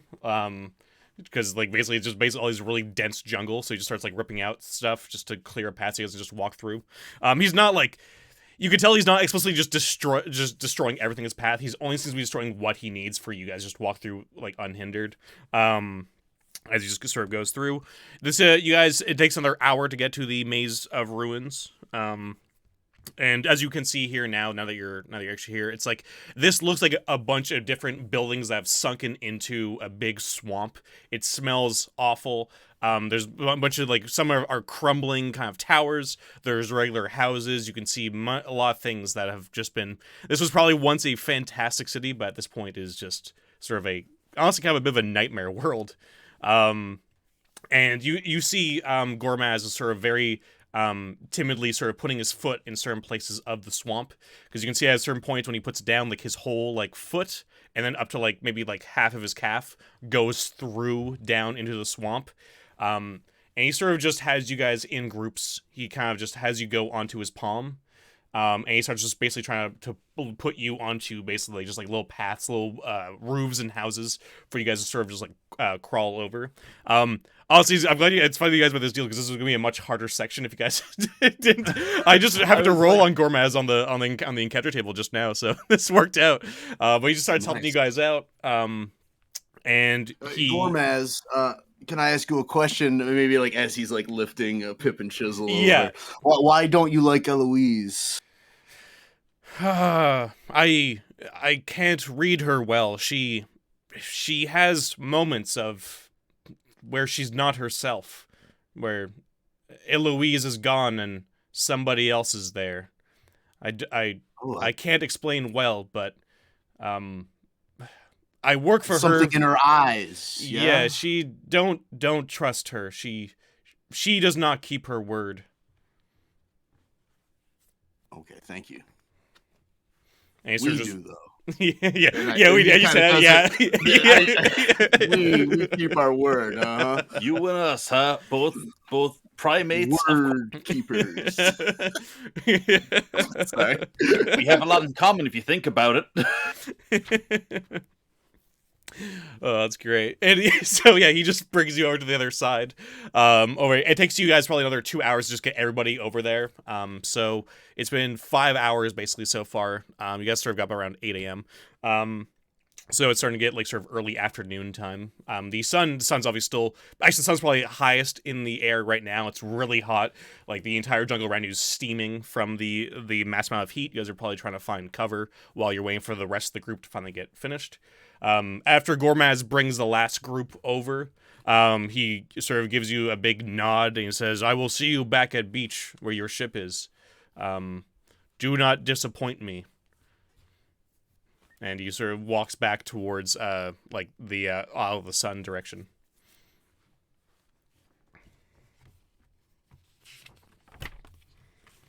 Oh, That worked that out. was interesting. Do you? I think we should try and talk to this this Strava before we kill her. I mean, this Eloise is apparently unreliable and a little chaotic. So, but maybe there's no harm in asking. Is there in finding out the other side of the story? Well, the thing is, though, we don't really care about Eloise. It's the Court of Chaos we don't want to piss off. Klarvgarak sent me here. Us. That's a lot of D20s. Yeah, that looks scary. Oh, no. Don't worry about it, guys. I'm sure it's nothing.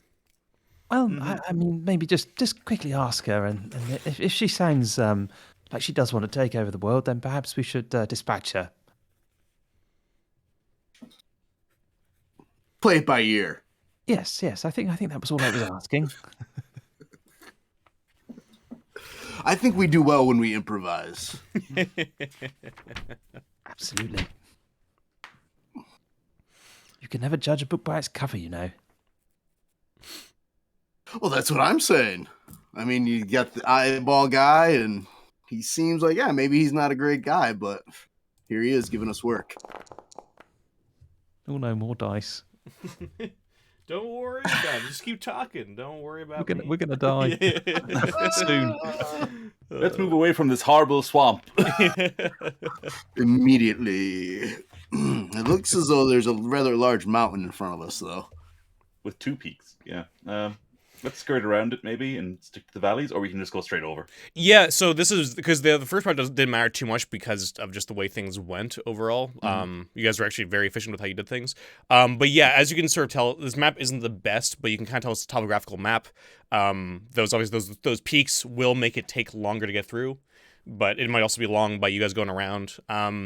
Basically, you can move 4 squares an hour on normal terrain. Basically, as you go up on the cliffs, it starts to become harder and harder as time goes by. But yeah, so you guys can go through there if you want, go up those mountains, or you guys can go around. It's up to you. I'll see if I can actually describe what you guys see there, just so you might have a better idea of what you're dealing with. Okay, never mind. No, it's not something you'd see. But yeah, it is basically some mountains before. This in the back is actually a volcano where she is, but these are just sort of like mountainous, kind of a middle of mountainous range. But yeah. But before we get to all that though, as you guys are sort of deciding which way you guys want to go, you guys have sort of left the sunken ruins area, thank God. But you guys do see when you're sort of like between kind of like a small sort of cliff and a valley, you see that some of the things that you thought were just sort of like mossy rocks actually get up and start scuttling towards you at a very alarming speed. You can tell these are some sort of weird kind of thorny crabs, and they're just sort of snipping their arms out towards you. You see 4 of them. They're all on the same side, and they're all just sort of charging straight at the group. It seems like there's maybe some of your hirelings or some of the smaller ones that they're going for. And so we are going to go into initiative here, as these things are about maybe 20 feet away. They do move somewhat fast, but you guys aren't by any means trapped having to fight these things if you don't want to. Just so you know, the basic area you guys are is you're on the side of it, right next to basically a big cliff face going up towards the mountains, and to your left there is sort of like the sort of I guess sort of swampy, sort of marshy kind of lands. Not quite the ruins, but not quite. Yeah, kind of a wetland. Yeah, sort of like, I guess, in between. But yeah, you guys can give me your initiative. Just roll with the highest agility, right? Yeah, I think it's easiest to do that. I'll leave it. I'll ask you guys what you want to do in terms of like speeding things up. You can either do both your initiatives for both your characters, or you can just do one for your entire group. I'll let you guys decide. What would you guys prefer? Would you prefer just one initiative for everybody that you're controlling, or would you prefer to do 2 initiatives? I'm kind of inclined towards. Go ahead. I was going to say, I think 1 is probably easier. Of course, you have the possibility of rolling low or whatever. Yeah, that's the way I want to give it. I want to give you guys the choice, because there is the trade-off that if you roll low, you might have basically everybody going low. But it's up to you guys. I'm fine with either way. What are you saying, John? Oh no, I was going to say the same thing. Okay. Jack, Martin, what are your thoughts? Yeah, let's just do 1. It's fiddly to do. Yep. Yeah, I think 1 per group. Sounds good to me. And it honestly really doesn't change all that much depending on the fights anyway, so I'm not really too worried about it. So you guys can just give me your initiative when you can. All right. So Dan, you're at 15. Nice. Jack, you're at 8. Doyle Ninja, Nay Weaver. 3 for Martin. And 7 for Cedric. All right. Or for John, rather. All right. So 2 of these creatures are going first. I'd say whose hirelings would be in the front, because I'm assuming you guys have a big mix of groups, and I know you guys have all actually said that these guys are fodder. So what 2 hirelings you guys think would be like in the front? Anybody? I don't know. I got a blacksmith and a merchant. All right. So Dan's blacksmith is up front. Anybody else? I'm just gonna do these 2 attacks real quick here. My guy that I've named Barry Cheese. Barry Cheese? Cheesemaker. Okay, yeah. so this one's on the blacksmith as this sort of crab creature comes scuttling across the rocks. And his big claw goes for the blacksmith. He's probably gonna kill this guy in 1 hit. 10 AC. Oh, no, you're good. And this is for the cheesemaker. That's definitely gonna hit. Oh, mother of God. Not Barry. Not Barry Cheesemaker. And 6 damage on that one. I'm assuming Barry's dead. Yeah, Barry's like -2 hit points now, so yeah, so his Barry guts are on the floor. Yeah, so this thing just comes in, just snips off both his legs, and then just snips into his neck as he goes down. All right, so there goes Barry. Well. And then next, it's Dan. So there's 4 of these creatures. 2 of them are on the group, and 2 are just further back, scuttling towards you guys. I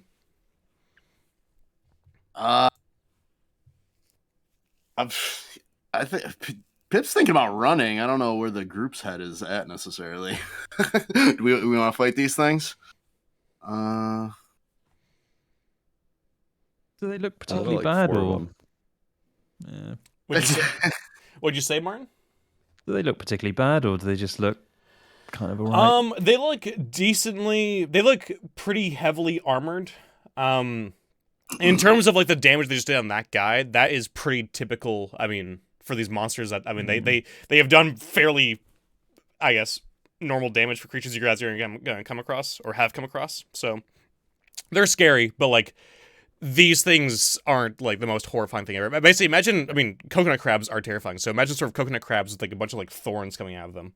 And that's a sort of moss. and moss, yeah. So since Blacksmith is standing right in front of one of these things, he'll try and swing his hammer. Okay. It- Yeah, that's not gonna hit. And you're and you're I'm gonna say the hirelings can't use luck just to keep it simple. That's fine. Yeah. Yeah. He has really good luck, though. I'll say that. They might always turn into adventures if other people die, so don't you worry. Ooh, okay. Guy's got good stats. It's always an easy grab. Yeah. And Chisel's gonna fall back a few steps. He's gonna kind of run back and then take a shot with his long bow. Okay. 11 to hit. 11's not gonna hit. The AC is 16. Oh my goodness. Yeah. These are pretty heavily armored, like I said. So yeah, this arrow just skips right off of this thing. And Chisel says, "Run!" And Pip kind of like looks at the blacksmith and the merchant and at Chisel, and he runs away from the crabs. Sounds And good. The merchant is kind of like panicking, and he kind of like stumbles a little bit and lashes out with his dagger at the crab that's in front of the blacksmith. Nice. That does hit. Holy shit. Yeah. Yeah, he finds some good crab meat between the shells and just sort of stabs through it. It's still going, but he's like tripping over his own feet, like kind of falling backwards. It's totally by accident. Yeah, it's still going, but that was a really good slash across it, and a lot of blood comes out of this creature. Is that all your characters, Dan? It is. All right, Jack, you're next. Okay, so we just got one that's hurt, right? One that's hurt, and 3 others that are fine. Yeah, and there's 2 on the group, and 2 are back. Okay. Yeah, I think Doyle'll probably just dive for the one that's already hurt. Okay. With the axe. Sounds good.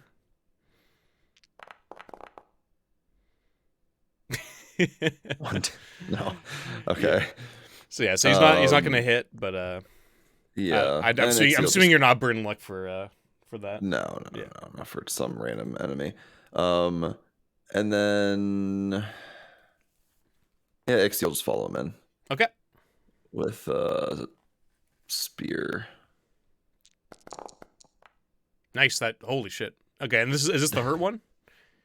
Yeah. Okay, yeah. So so you just go right in. Does Ixie? Okay, that's very cool. Yeah. So he just immediately stabs this thing, and it's dead. Immediately, you sort of see it does these little like death throws, and has a little rattle, but then it's gone. So that's 1 gone there, guys, and there's 3 left. Nice. Those are all your characters, Jack? Yep. You're not gonna use your my other dudes. Go on. Yeah, they'll go up to the other crab that's engaged with us and try to get them. Forgot we had those. I just had their pages open too, and I just immediately forgot they existed. All right, I don't think these guys are probably gonna hit, but no. Nope. And natural 20, critical strike. All right. Extra D3. Awesome. So you just roll that. 3. All right. Nice. That's a good hit. Yeah. It's just you just see it come down, just gives a good clubbing, and you start seeing like what is this this dude's like trying to tenderize a crab. Yeah, it's just a bunch of like crab shells just sort of like fall like going like into your faces and stuff. It's just, he's tamed a crab just going before. crazy on it. Yeah. Yeah, I'm picturing like a chair leg he's got. You know? Yeah. The crabs only respect you if you beat them. Jesus Christ, Terry. This next one's going, and he's gonna go for the one that just started like going crazy in the front, just hammering with the club. So this crab's going next.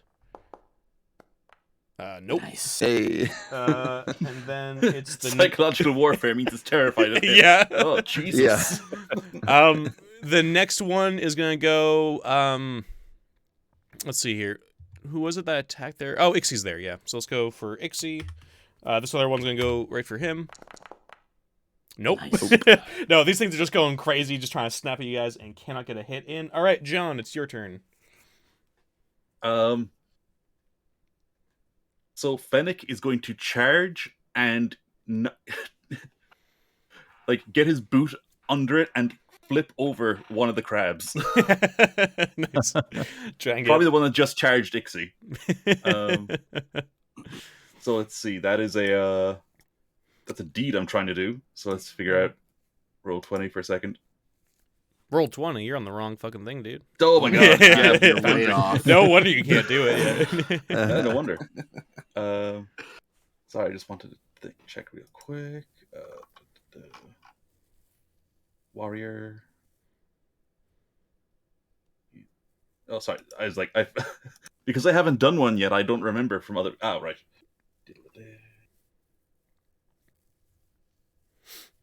What are you trying to figure out?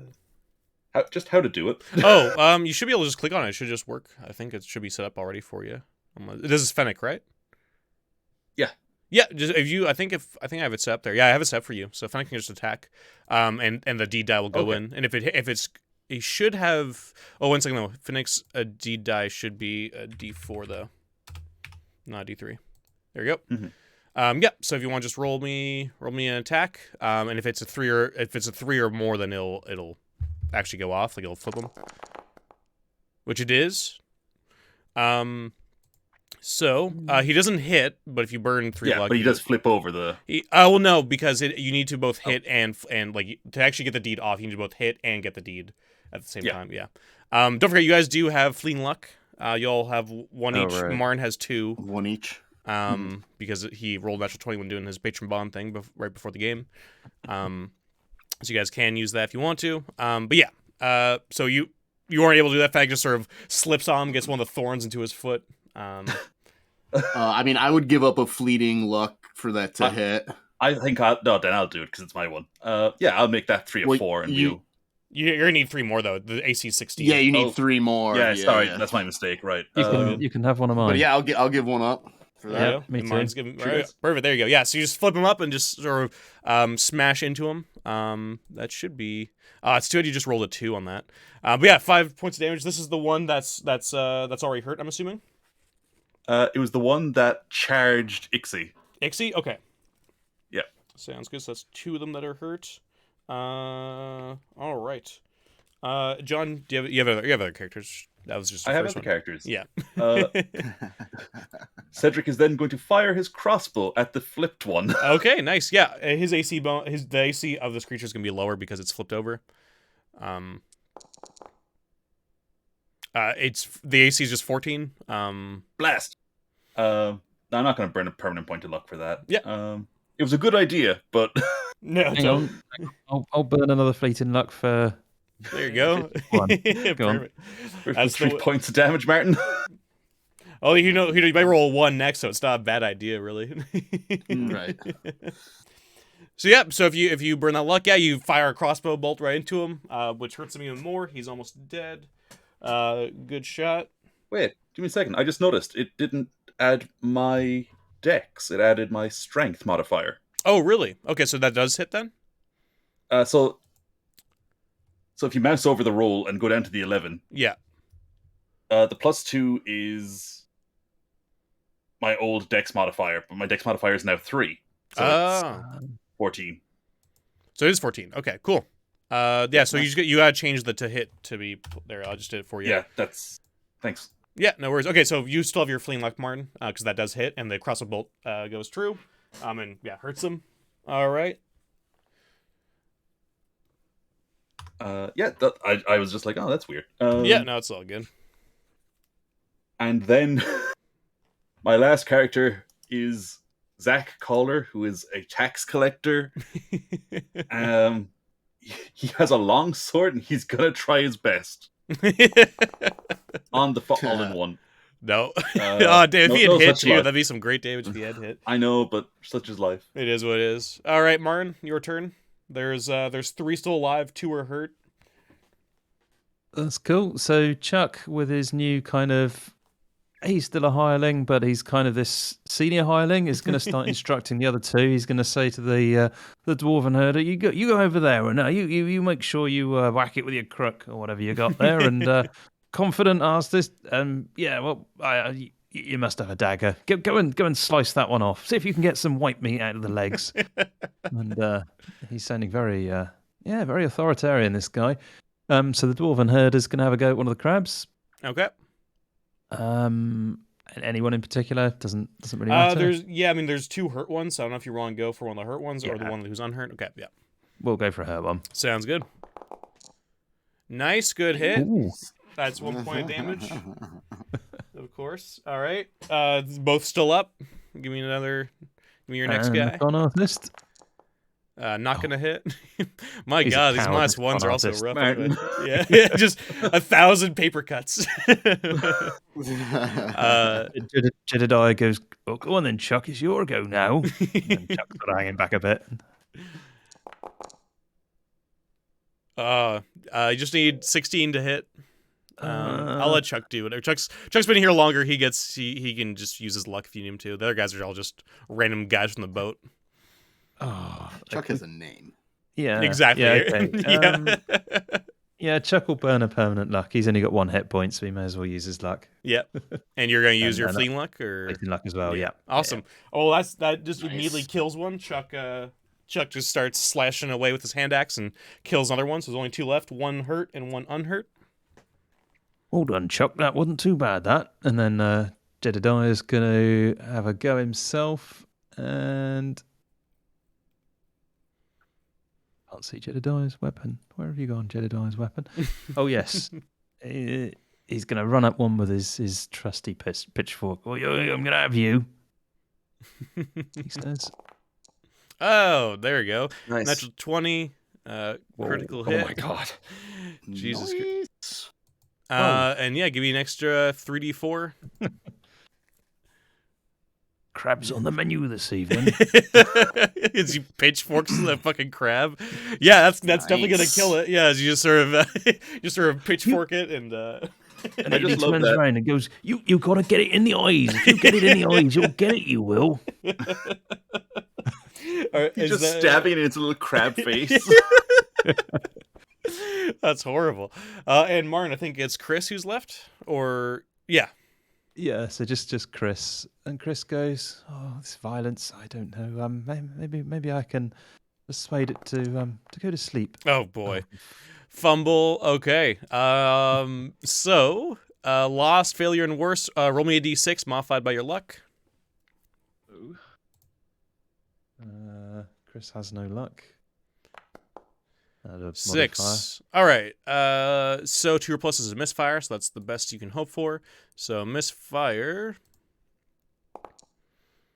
Caster immediately falls into a natural sleep. So you guys just see Chris just sort of immediately try and cast a spell and just immediately start snoring and just hit the ground right into like the swampy marsh. So that's Chris. Perfect. Thankfully, it's just a natural sleep, so she can be roused by being shaken. And then it's Dan's turn. Okay. So my 2 hirelings are still kind of the closest to these creatures. There's just 1 left, yeah? Yeah, there's only 1 left. So Blacksmith is gonna run in, swinging his hammer. Oh, I saw Missed. it roll slowly on the 15. Too. Yeah. And Merchant takes another swing with his dagger. He's feeling a little more confident now. He got lucky last time. And he got lucky Damn, again. nice. 2 points of damage. Another, just little slices on this guy. Okay. Who's next? Chisel pulls back the string on his longbow and lets fly. He's gonna try to. I Oh, was gonna say, oh, nice. I was gonna say he's gonna try to blind. He's gonna try to like aim for one of the eye stalks yeah. and blind. This As just thing. goes right through the eye stalk, like into the body, and the last one is also dead. It just goes down.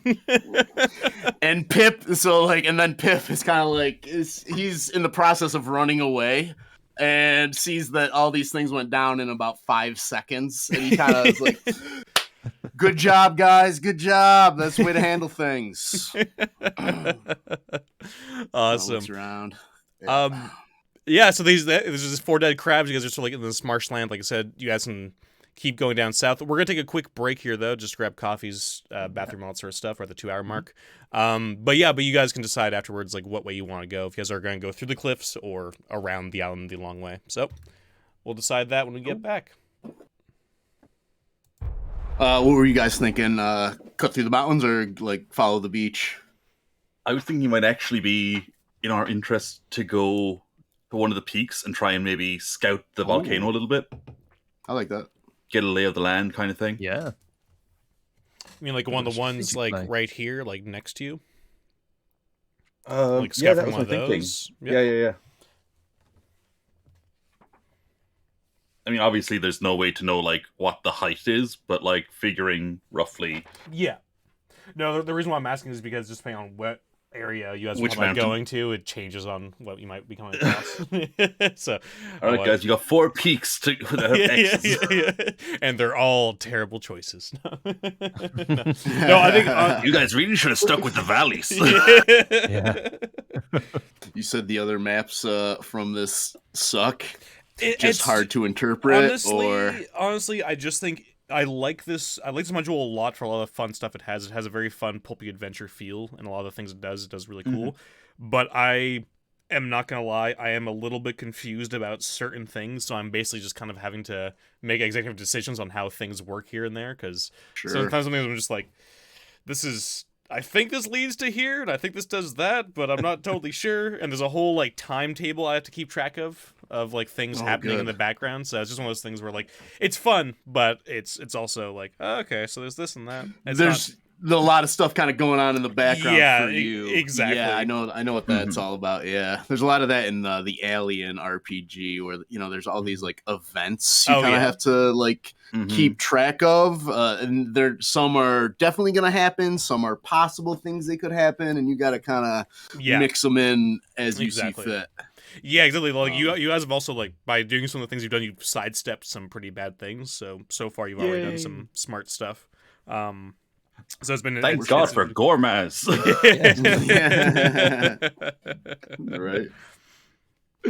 Yeah. We smart.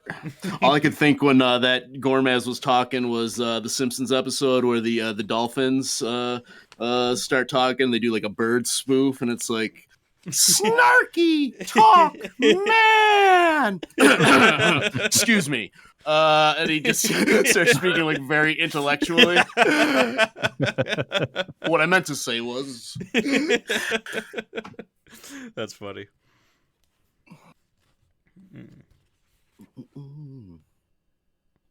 Chris is destined never to cast this sleep spell. It's a very powerful spell. It's worked in the past. Only slightly. It hasn't been super effective, and that's where. Yeah.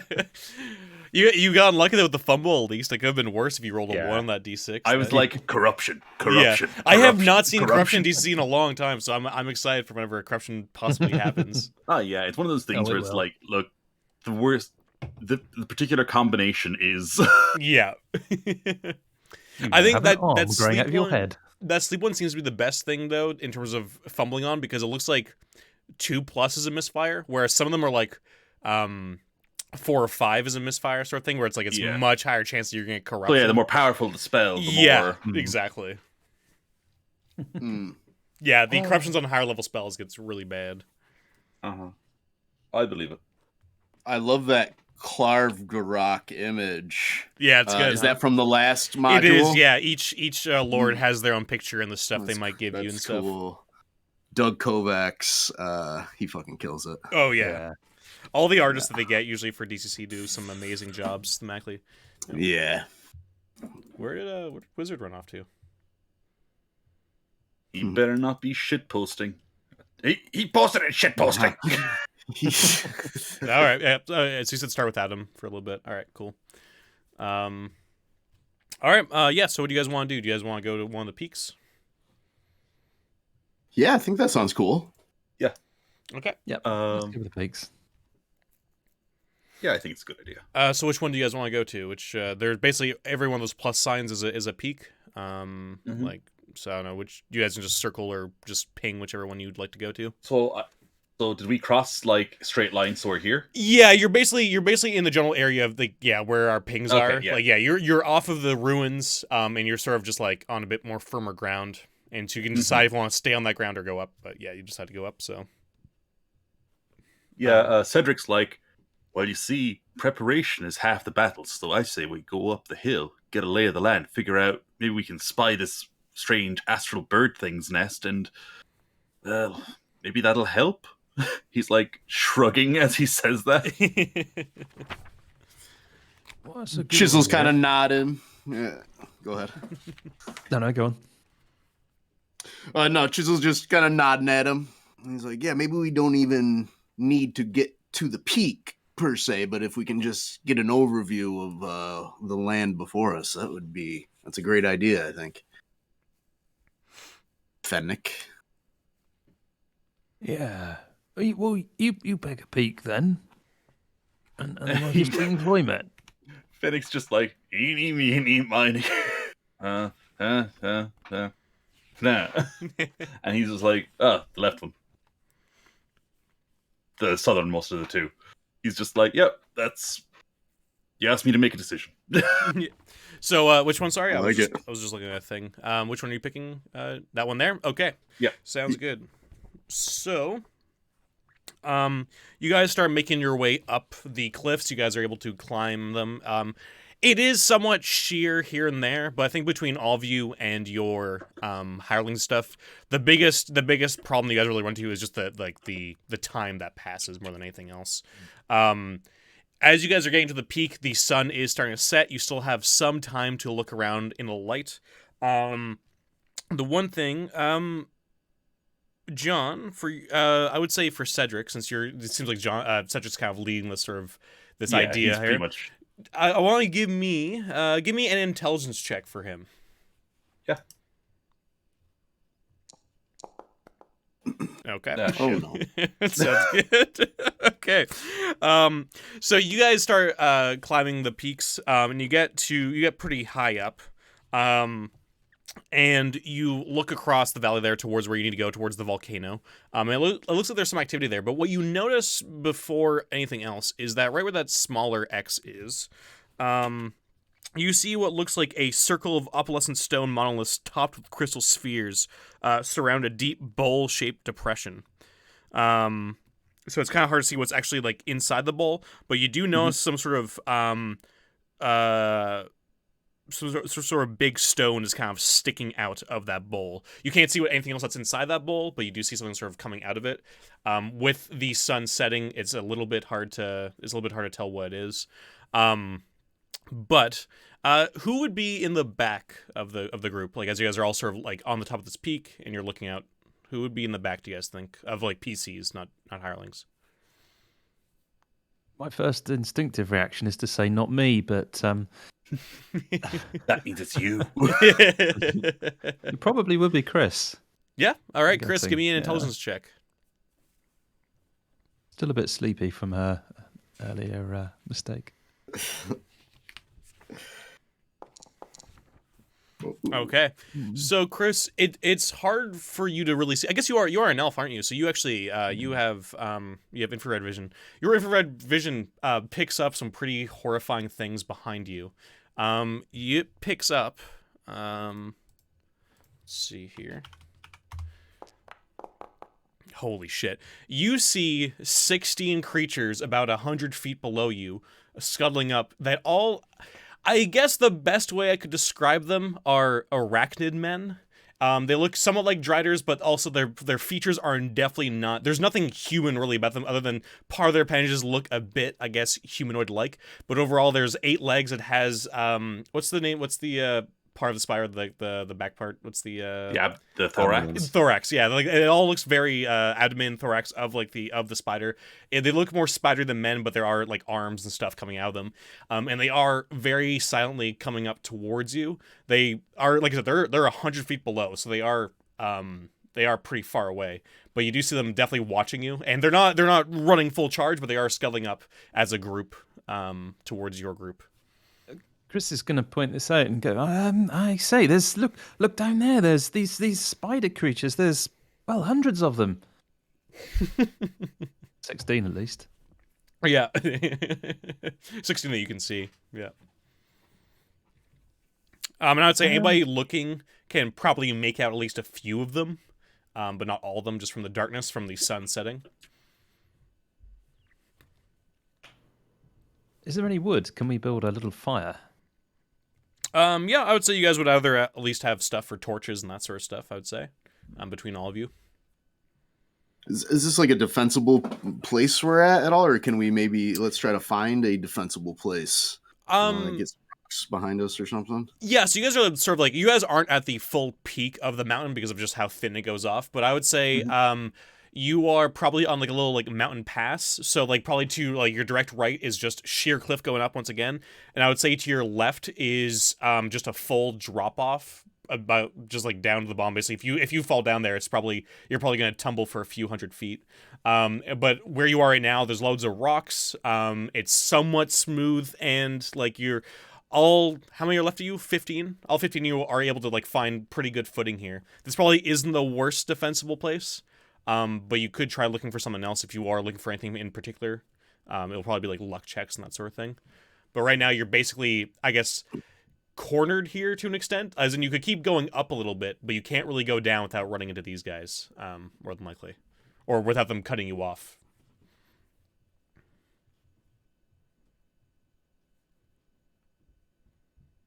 Now I see why Gormaz doesn't like this island. Yeah. It doesn't seem like there's any escape per se. Maybe we should off the cliff. fight. Is it a cliff or is it like just the other side of a mountain? You guys are on the side. You guys are on the side of a mountain, basically. So basically, just imagine like to your left is basically a cliff going all the way down. Gotcha. Yeah, but you are like on the side of a mountain. So like that, you could still go up a little bit. There is a little bit of space for you to retreat to if you need to, if you guys stay where you are. But you are running out of space basically with a group this big up here. Is there a way to like continue on and kind of try to keep ahead of these things as they're coming up behind us? Yeah, they're coming from the east. If you want to keep going west, you guys could try that, like on the other side of the mountain. You guys are definitely going to need to you guys are going to basically have to like scale down the mountain though, and they might catch up to you. But there is a chance you could go that way, but that's definitely you guys grabbing out your ropes and like hooks and stuff and basically trying to scale down the mountain back down like on the other side. Basically, yeah, the trail that I think John's drawing right there is perfect. You guys sort of went across that way, went up the mountain. They're basically following you up the side of the mountain that you guys went up in, and you guys can go down the mountain on their side or the side where they are if you want to deal with them that way, but you guys also can go down on the other side. I'm not going to say it's impossible to outrun them. They seem to be much more agile on the sides of cliffs than you guys are, but there is a chance if you roll really well that you guys could at least get away. No saying how far they'll follow you, though. What time is it?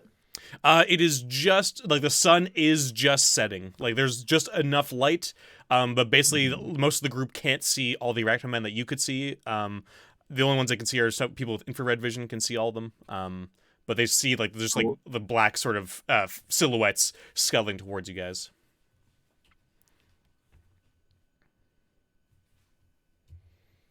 And if there's any questions, I can elaborate more if this is at all confusing for anybody about what the situation is here. And, I'm just like 16 feels like pretty bad odds. Yeah. I mean, I know we have like the hirelings and everything, and that there is quite a few of us, but I mean, the hirelings are essentially, if they're even like one to go into mechanics, like I said, they're even one hit die monsters. They're better than the hirelings. Yeah. And to add to it, I'll say that Chris, you do notice that they all do have look like swords. Some are unsheathed, others are sheathed. They're not all out and like coming straight at you. But yeah, and they are 100 feet away. They are a decent way down. A Chisel says, "What about all these rocks? What if maybe we can start some sort of rock slide or avalanche to impede their progress?" That's a good idea. Yeah. Or maybe we can just throw rocks down at them and use our bows and such. Yeah. I mean, so mechanically, how I would do this with you guys, if that's your plan, if we're just kind of ironing out the sort of different ideas you guys have here, I would say, because I don't think you really need to do a strength check because there's like 15 of you, throwing rocks down the side of a cliff won't be hard to do for you guys. It would probably be a luck check or a few luck checks to see how many they hit. And then also probably a sneak attack round for you, or a surprise round for you guys, if you guys all firing off whatever ranged weapons you have. And then we probably do initiative of them getting closer and you guys doing whatever in those rounds. Just to give you guys the idea of the mechanics behind what you do that way. Otherwise, if you guys are going to try and run as your other plan, I'll say more mechanics as you guys keep making up plans if you have any other ones. That'll probably be more like agility and strength checks as you guys are trying to just clamber down the side of the rock and try and keep up. Some of you may get left behind, some of you may keep moving. They're both good ideas, and they both could end badly, but that's but those are so far the two options you guys have come up with, if I'm not mistaken. And if you have any other ones, I'll try and elaborate what that means mechanically, so you guys have a better idea of what you're going to be up against. I'm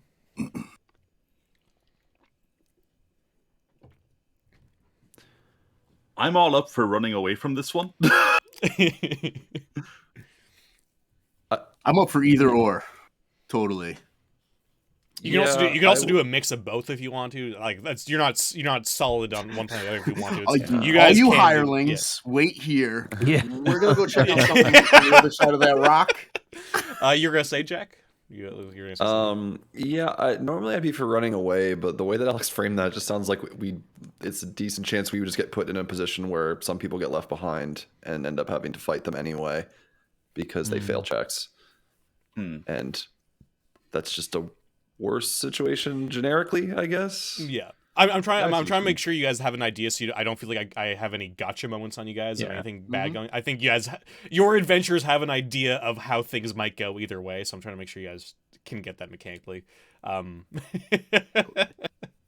So what I'm hearing is we could make a stand here and we could chuck rocks down it and maybe finish a few off, maybe 4 or 5, and then we could dispatch the rest as we kind of normally do in these situations, if that's what I'm understanding. Or we could just peg it. I don't know really.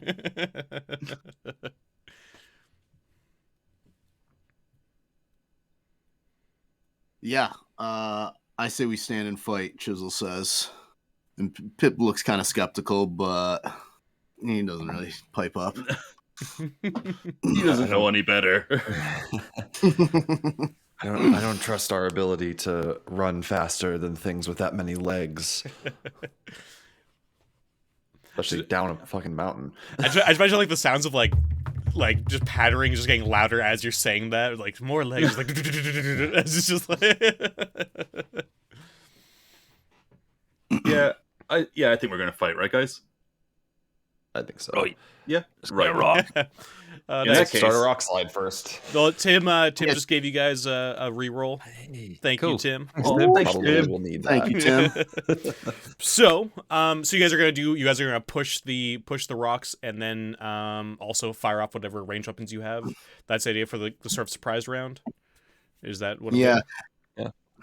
I think so. Any sort of advantage Chisel might be able to get for being a stonemason? Any way that can help us at all? Yeah, well, I mean, if you can think of a way that you could use those abilities to help you, I'm just as far to... as being able to like spot like a weak spot, maybe he sees like a boulder that's being like poorly supported underneath it, and you know can kind of seek out key points to maybe trigger a larger avalanche sort of situation. Yeah, no, I think that's great. I think that's definitely something you could do. Yeah, this is where I'm actually just also going to push it to you guys as the players, so you guys might have an idea on the sort of ruling, because this is an interesting situation that I want to make sure it gets a proper roll on it. Do you guys think it should be one luck roll, or do you think it should be several ones? Like, what do you guys think? I'm wondering. This is a tough one. There's. Yeah. I think you know. Sorry, go ahead, please. I think several makes sense in this case, just because we're in a pretty advantageous situation. Honestly. You are.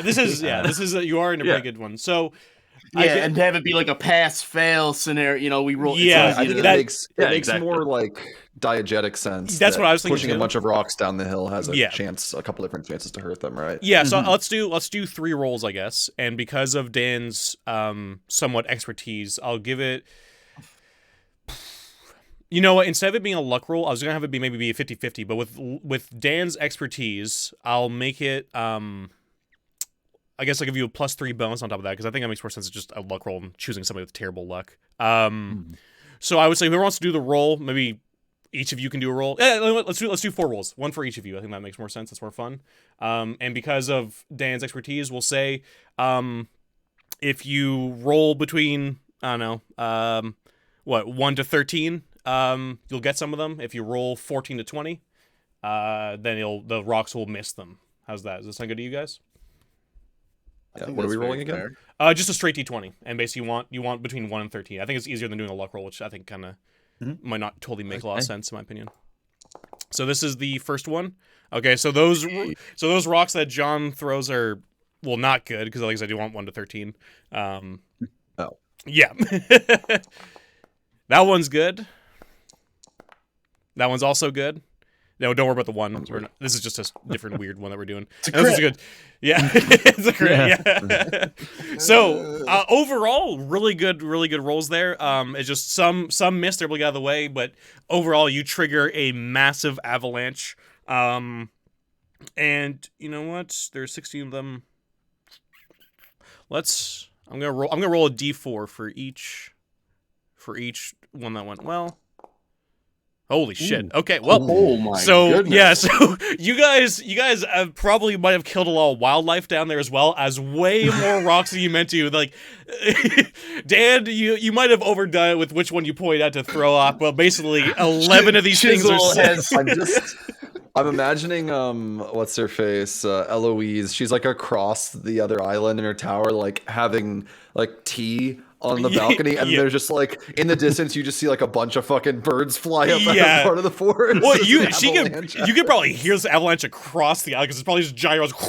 It's just a giant crashes as like a fucking freight train. Flips And you back to us and we're like, They don't call me Chisel for nothing. And after this avalanche, I'm just gonna say there's only 5 of them left. As these rocks just smash through a bunch of them, you see those 5 retreat. You may not know where they're retreating to, but they do leave your vision as like just dust and rocks go up. But you do hear some horrible screeching coming from them that sounds very angry. And they head off back in some other direction into the peaks. nice. That was awesome.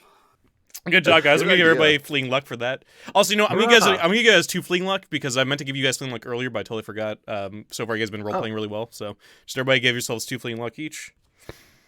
And that was fun. That was fun. Cedric's just going to be like, well, I certainly hope we don't encounter those fellas again on our way back. Oh yes, I'm sure the ones who left aren't going anywhere at all to tell anybody anything. Well, they should be so afraid of us now. We've permanently broken their morale. Yeah. Yeah. It says we'll go around the mountain top next time. Yeah, Jax bought the module to look through to see about these creatures, to see in what way they could. Now that It would says if you definitely kill they would one. fail at least one of those checks. Yeah. You should have been making a morale check for the first death and when half of the group was killed. But yeah, no, good job, guys. I went way better than I thought I was gonna go. Me too. I mean, just think we could have taken like 3 out. You know what I mean? Yeah. Yeah. That would have been brutal. No, I was just like, no, that's just so many good rolls. I didn't think you were gonna get 3 good rolls, so I was like, I guess I'll just do it this way. I just love that it's like, okay, John, you need to roll low. I rolled high. Yeah. I was like, yeah. Aw. Oh no. No, this is interesting. These What was our chance of rolling an 11? 6%.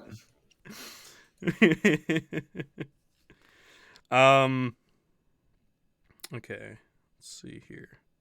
So, what are you guys doing now? Oh, actually, sorry. Before that, after like everything sort of settles for a little bit, Cedric is looking back towards the peak he was looking at before. The sun has fully set up in the sky. Excuse me. Let's see here. Up in the sky, there are now 2 moons, a blue one and a red one. And as the moons sort of appear and they come up into the night sky, you see that thing that was in the bowl seems to animate and fly straight into the sky. And it just sort of has a sort of dazzling lights kind of coming off of it, almost like glitter. And you see it start flying towards the Isle of the Sun. It's flying insanely fast. Like, it's already, as it flies up, you can see it's already heading towards like the Maze of the Sunken Ruins. It doesn't seem to have noticed you, at least. As it's not coming in your direction, it seems to be going towards the Isle of the Sun, even when it's like near you guys. Yeah. Cedric's just like, as it does come near our mountain, though, he's just been like, everybody get down real quick. This thing is probably like the size of a horse, from what you can tell. It's kind of hard to make out its shape, but it does look like some sort of gigantic bird creature as it flies across the peaks. It's like twilight, right? But the sun's gone down now, so... Okay, it's like dust. Moons Okay, are so it's up. actually night. Yeah, I mean, we could. I feel like get down and stop moving. Yeah, and there's a lot of dust, and you still hear like every once in a while like a rock going down the mountain and everything. But you guys see it go across to the Isle of the Sun there. And you see it dive down, probably in the area where you expect, like where one of the Golding villages are. But yeah, so that's what you saw there. You guys are sort of get yourselves back up, and what do you guys want to do next? What? The moon is. We can see the moon. There's 2 moons. There's 2 yeah. moons. Yesterday there was just a blue moon, and now there's a blue and a red moon. Blue and red. Okay, I missed that. I think we should get some rest and go to sleep. Are you planning to sleep on the top of this mountain? I know that now Martin's like, oh, that's a good point. I will say there's not many rocks left around here if anything decides to come back. I'm going to let you know that right now. Maybe we should keep moving and try to get down into one of the valleys. Mate, asleep there, you reckon? I don't know. We need to sleep. somewhere. Pip says, I'm more of a night owl, to be honest. Maybe we just, maybe we get down the mountain and play it by ear. Okay, we play it by ear then. Okay. So it is pretty dark, and you guys are going to start going down this mountain. So you guys, like I said before, you guys do have sort of your adventuring gear. You have, like, your grappling hooks and rope and that sort of thing. I'm personally not a huge fan of making people do a billion fucking rolls. So I guess what I'm going to say is do 2 rolls each. A roll for your 2 characters and a roll for your hirelings. We'll do it that way just to keep things, because that's still like, 8 rolls, I think? Or, yeah, I think that's enough. So we'll just go in order. Jack, if you want to do it for your characters. And you can use whoever has the high strength. We're just going to say that your characters are sort of help each other out, as they would, I'm assuming, as there's 15 of you. And it is somewhat sheer, and the cliffs are jagged, and it is dark out, so this is a little bit rough. 14, yep. The DC for this is 15, so you're going to need to burn a luck. I'll spend a fleeting luck. Okay, sounds good, yep. So Ixie and Doyle are able to make their way down and sort of get to the bottom. It does take you guys probably, for all 8 of you, I'm gonna say it's probably take another like 2 or 3 hours or so for everybody to get down safely, as you guys are going slowly, and there's a big group of you once again. But yeah, so Ixie and Doyle are down, and your 2 hirelings. Oh, hey. Okay, yeah, your hirelings, they just go down even faster than you guys. Just whoo. I'm just waiting to get passed by someone tumbling down. Yeah, the mountain, yes. like A body breaking on the rocks. Yeah. I'll say this right now: you guys will get reflex saves. Your hirelings will not. Yeah, I guess just no. Okay, Dan. Give me a roll for your 2 characters, whichever one has the higher strength. Okay, yeah, you make it down without too much trouble. You quickly join the group down below, and now you're hireling. Oh yeah, so you guys make it down, and like just as like as your foot touches, you just hear a splatter, and some trees and or like a rustle of trees being hit, and you just see your dead hireling just maybe like 20 feet away, in the undergrowth. Both of them? Oh yeah, sorry, both of us. You still had 2, right? That's right, yeah. I do. Oh, that's yeah. So, no. Yeah, yeah. You know, what? I'm gonna be really fucking mean here. I'm gonna say, yeah, this is. Hang on, Chris probably spots this and tries casting Featherfall to fix this. All right. Probably rolls a Martin, 1 again. what if this misfires? Oh my god, this will time. be funny. I'm very nervous. Oh. Oh boy. Wait, that was find familiar. +1 for the. Martin, you cast find familiar. You cast find familiar. Oh, did I? Yeah. Yes. Oh, what an idiot. Do you want to go with the roll? Featherfall, there we are. I can't read. It's the age. Oh my god. Here's the first result. Yeah. You already rolled. I don't know. You cast feather. Yeah, okay. Yeah, you cast featherfall at a 1, but I will be nice and I'll go with the 12. That is, I believe, that's like the first. Do you say there's another +1 to the roll as well, Martin? Yeah, there's a +1. It doesn't make any difference on this one. It's 12 to 13, I think. Caster reduces the speed at which he falls. Yeah. So that one's if you want to get other creatures, you have to get 18. Yeah. I have That's one really fleeting high. luck. Well, we don't need to do this to save my hireling. No.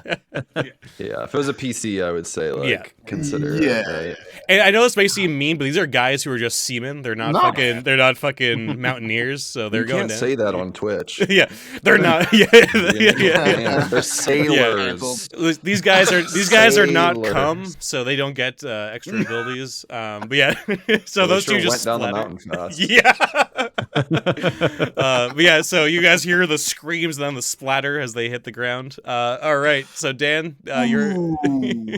Pip and Chisel kind of look at each other, and Chisel says, "That's why I didn't learn their names." And Pip kind of just he nods. Careful up there! You almost hit us. I can't not think of that scene from Hot Rod where he falls down that mountain for like a minute. Oh yeah, I think the stunt the didn't the gif. stunt double for that get like insanely hurt doing that stunt. I think. It's like a lot of falling. Yeah, I think somebody got 20. actually like genuinely hurt doing that stunt for the movie. Okay, It's John, like- you're next. Yeah. Go ahead, John. Yep. So here's for Fennec and Cedric. Nice. Yeah, they slide down I almost easily. rolled a 1 on my and- screen. Yeah, and they join the others. And here's for Zach, the tax collector. Oh boy, why? Come on, Zach. Oh boy. Uh, Yeah. So Zach is going to join his companions at the bottom of this mountain. We're just gonna get down and there's gonna be like a soup of dead guys at the foot of the mountain. Oh no, and he landed exactly where they landed. Yes. Yeah. It's like right on top of Yeah. Goodbye, Zach. And then okay, Martin, your 2 characters. Chris did still cast Featherfall on herself, right? Oh, she did. Yeah, she did. She did cast that. So, what was that again? Cast reduced speed of which he falls. DC 10 plus 1 for each. That really, I mean, that one you can keep that if you do fail this roll. I'll say. But it doesn't really matter for this. Like it only. Because basically it's a fortitude save that gets really hard the more you fall. So like it's. The DC, yeah, actually, even if you fell this far, like it actually wouldn't really help you out that much. So yeah, just give me the roll as normal. Yeah. Because it's plus 1 for each 10 feet fallen, so that could be really tough. So did you have any strength or anything? Oh, Jedi has 0 strength. The DC is 15. I'm assuming you can either give. It's gonna be reflex saves, or I'm assuming you can burn the luck to make it 15. I'll past Martin 2 fleeting luck. Yeah. I think I've I'll got give you that. fleeting So luck, too. Yeah. Okay, so I'll pass you the 1 that you need then, right? We could each, if we each spend 1, that would be enough, right? As well, if we wanted to Mhm. Yeah. distribute it out. Yes, even out the thing. All right, so everybody's gonna spend one Oh, luck, thank you. and okay, yep. So Jedediah and Chris are able to make it. All right, and you know what? I'll give just because I like him. I'll give Chuck. I'll say Chuck is with Chris and Jedediah, and your two hirelings that are nameless aren't getting the same treatment. They'll. Oh, but Chuck has got really good strength. Favoritism. If you want to keep Chuck with them, I'll allow it. I'm really. This is all just off the cuff, so I'm not really strong either way on the rules here. Yeah, let's do it. It's very generous. Let's do it. Yeah. Oh boy. Oh jeez. Are you gonna burn the luck to save your three hirelings, or are you gonna fucking? You left Chuck with him? Yeah, Oh he my wanted to go for it because Chuck had a higher strength, so he was going for Chuck the had plus. good strength. He had a +1. Yeah. So it was 7 instead of 6. And I feel stupid now. I wasn't gonna say anything. No, I gave you. I'm sorry. risk. I gave him the chance to keep Chuck alive with the others, but you chose. You tried. Wait, gentlemen. Oh, hang on a minute. Chris, We have a reroll. Oh, You do you have a do reroll. have a reroll. You do have a reroll. Do we want to use a yeah, give reroll it up. on Martin's hirelings? I would mean, like- if I we think use we it, I should. only want Chuck to survive. Yeah. I mean, it's 3 bodies that we can throw into another grinder somewhere else. Hopefully, you know what I mean. Chris can still. Tim's cast- telling us to save him, so Save the Tim hirelings. is saying yes, save the hirelings. Yeah. So we'll use the reroll. All right. all right. Can't wait to Yeah. see this 4 come up on the die. Give me that D20 +1, Martin. Oh, Ridic. you called it, Jack. It's just tipped off Yeah. 17. Yeah. Chris makes eye contact for just a short second in slow motion as Chuck's head just like hits a rock and just crushes. Like they make eye contact just before he's dead, and the other two just tumble. Yeah, it's just raining hirelings. I think It's a pile of did dead any hirelings. hireling survive? Did I did. Yours did. Okay, so Jack's and yeah. nobody else's. Yeah, so there's No. just a pile of bodies. Who knew climbing down a cliff at nighttime would be dangerous?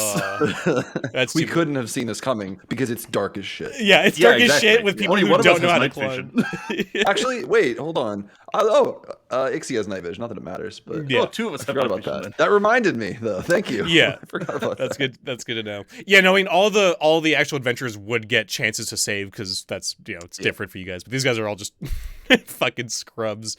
All right. Well, there goes most of the party that was here with you guys. That was not what I meant when I said a lot of them would die. I didn't think it'd be this. That's, but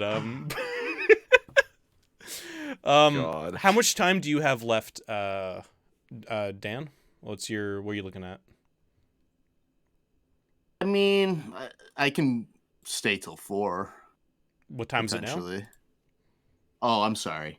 It's 20 to 3 where I'm at. 23, yeah, because it's 4 here. Well, I'm wondering, this might not be the worst place to end off for today, because I do think we haven't actually gone to like the dungeon crawl aspect of this module yet, which might be a bit longer, and you also haven't talked to their sister yet, and you guys might change your minds on who you might want to help out, so there might be some more stuff there. So We are very fickle. yeah, so I thought maybe a good place to end off is with this mound of dead hirelings at the bottom of a mountain after. That's hilarious. I mean, I'm down with that. Whatever. Yeah. Yeah. It seems like we're kind of halfway through, right? So Yeah, we'll have that's one why more I'm trying, even because split. I don't want next session to be like just an hour, and also don't really want Dan to miss the ending, especially since his character's kind of Totally. revolved around it. So No, yeah. So we're gonna end that off here. That's a very okay. Yeah. This is I can't believe that. There goes most of the hirelings. That was fun though. Six. guys. Those were 2 Hirelings. like awesome sequences, by the way. Just like the avalanche, and then followed by like every Yeah, hireling just falling all your off the luck fucking went mountain. into the first part. Almost half the party dying. Yeah. A dazzling display of ingenuity followed by an utter display of incompetence. It's like, damn, we're good, and then like snap, Yeah. cut to like, ah! Yeah. Oh man, that poor captain has lost like a good chunk of his crew now because they all just went off. Well, don't worry, it's okay. He's got We have Gormaz. Gormaz. Oh, there you go. Yeah, Gorman. Where are we gonna keep that giant gorilla? Well, see, the thing is, there are 6 less occupied berths. I guess 7 or 8 Yeah. at this point. Yeah. Awesome. Well, thank you so much, guys. That was really fun, and thanks everybody for watching. Yeah, that was fun. Thank you. On the 19th, I believe, is our next episode. I think, can everybody make that? Is that Yep. Is that still open for everybody? Yeah, and that will probably be another short session of probably 2.5 or 3 hours. I'd say I'd be very surprised if we go over that because we are sort of like halfway now.